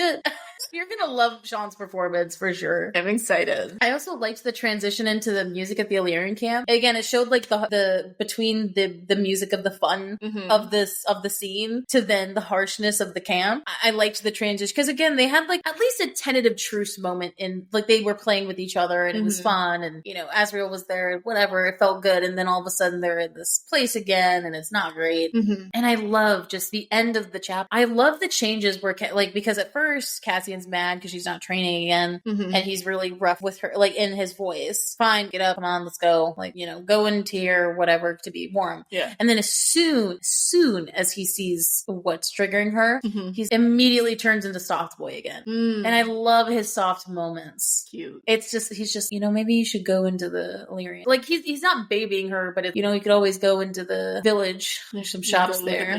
I was like, oh, maybe. It's like, oh, he's trying to, oh, God. Soft boy, any soft boy, okay? Like, in this. Soft boy giving her an escape. Yeah, but also being banter. I think that's what makes me like Cassian more than Rhys, if I'm being blasphemous for a second. I mean, I love Rhys too, but I think it's Cassian's, but he is not afraid to just say it out there. He's just like, you think me jacking off only happens at night?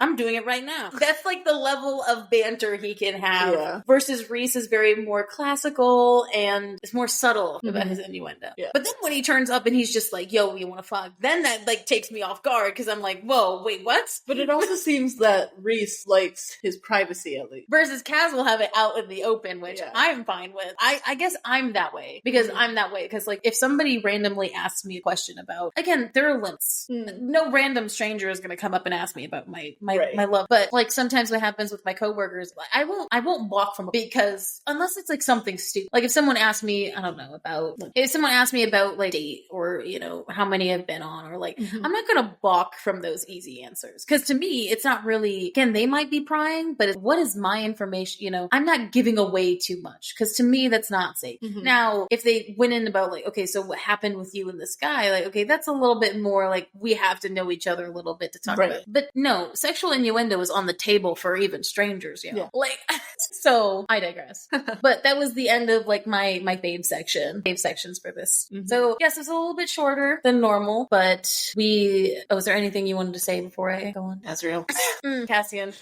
We are feral gremlins and let's just be that.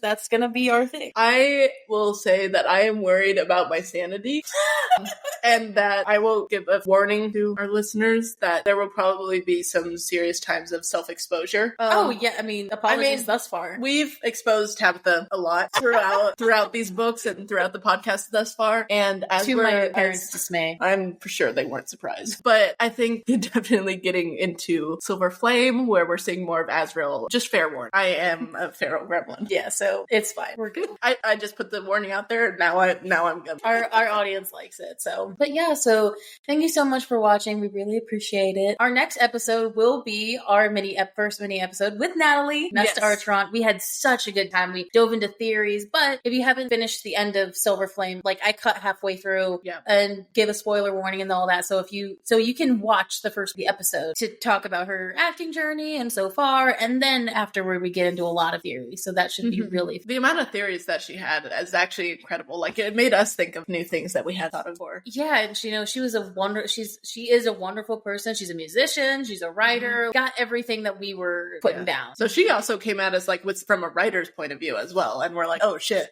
Not only just an actress, but so she's really great. So we're going to be promoting that a lot as well. And again, listen to the graphic if you had not. So yeah, like please go ahead. Please follow the Patreon. Please follow on Spotify, rate and review. Please, that would really help us. We are trying to transition. We figured out that Patreon has a video limit. And so we were figuring out about Patreon and how that's going to work. And maybe if we stop Patreon for a little bit, bolster our YouTube up enough and still have you guys, our inner circle and high fae members on the Discord and trying to do more of that stuff. So we're trying to do this transition because of all that stuff we just figured out. And with TikTok going down and then coming back and blah, blah, blah. We don't know if it's going to go down again. CapCut's extinct. Yeah, like it's gone. So I had to find a new platform for making reels and stuff. So just bear with us on the video. Trying to get videos up for you guys. So please bear with us. Yeah. But we hope you still like the podcast going forward and comment, review. Please, if anyone else likes Silver Flame, share this with them. Or if they like ACOTAR and want to go and deep dive into that. So please follow our Instagram, our Facebook, TikTok. It's at Twin Flames Between Worlds on all of those. And yeah, follow the Patreon maybe. I won't keep promoting it just because we're trying to figure out what's going on with it. And it'll probably go bye-bye. Yeah, just because Patreon sucks apparently as we've gotten into it. We started it late anyway. In terms of videos, so but we will have the videos up elsewhere. So at some just because they're our friends and we want to keep promoting them more, go check out a bro. Go check out a bro. Go check out A Court of Bros and Broses if you want to see a male perspective to the ACOTAR. So because they're in the first ACOTAR book, and we will be doing something in February, talking about we're basically doing what we did with my dad, but we're like the girl perspective in their guy scenario. Like it's kind of so we're gonna have a real fun time with that. We will be talking to John and then keep going into. We're gonna try to get some other voice actors and maybe Colleen Delaney, the director, maybe. But we'll see. We'll see what that's. Yeah. But for now, please just keep watching our episodes and please keep sharing them because it really will help. Because we really want to we love doing this and we want to really get it off the ground. And we really support everybody who, especially our inner circle members, my mom, Mary, Liesl's mom, Jenny, Lucy, Madison, all of our inner circle members so far that have followed and the people who have followed for free on Patreon. We still want you to listen and please promote our stuff. So, because we want to be able to do this for a living and keep doing it. So, if you want to keep watching and keep having us do these, then please support us in any way you can. Yes, we love you. Yes. And there are so many places for you to comment. I know. Not trying to be like desperate here, but maybe a little bit. But like, please comment. We want to respond. So, yes. We will see you all in the next episode then. Goodbye, guys. Bye.